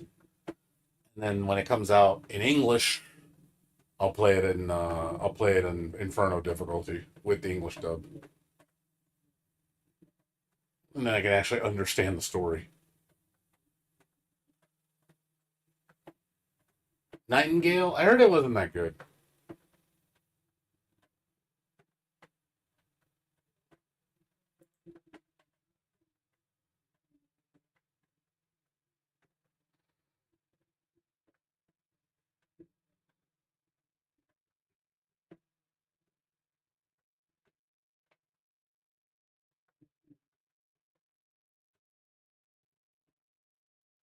What's up? Don't forget what.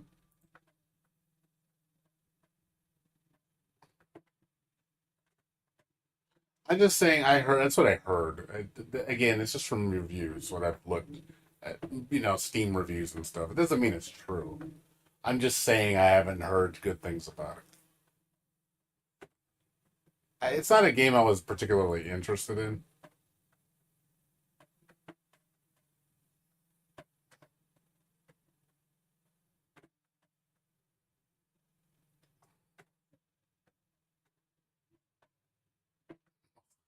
Games. It's not a game I was particularly interested in. So yeah, I saw it here. Let's see, mixed. Doesn't look like something I would play. It's early access too, so on network issues. Uh, I guess I probably wouldn't play it though. But eh.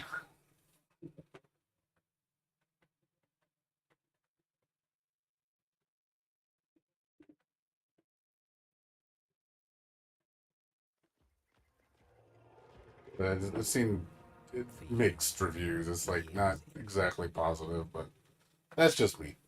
I'm not. And again, it's not a game I would really care to play. But anywho's. All right, Luke, Razor, Sora, everybody. Thanks, David, um, Blackbird. Thanks for coming. Appreciate it. So I will be back on tomorrow. Well, later today, around 7. So if you guys want to watch more Tevi, more Bullet Hell action, come on down. I'm gonna be working on that for a while, and then next weekend I may play. Uh, we'll see if I play Seven Rebirth because my dad's gonna be playing my copy, so I might just wait till later to play it. I might wait till PC release because I really don't because I know he's gonna play it for a whole month straight, and I'm not gonna see it. So, and I told him he can have it first, so it's fine. I'm not. I don't need to play Rebirth right away. I'll eventually play it. I know I'm sure it's a fantastic game. I'll play it when I get around to it. That's something I need to play right away. Yeah, we'll see with these 10. Like I said, I might pick it up and see how much it is too, and if not, I can always pick it up another way if you get what I mean. Wink, wink. There's always ways to get it. We'll see though. I really don't want to buy it again and then buy it again in September. I'd rather wait till September to actually buy the collector's edition, if there is one. So we'll see though. But anywho's, thanks for watching everybody, and Razor and everybody, thanks for coming by. Good to see you guys. So I will see you guys later today. So I'm gonna go knock out. You guys take care.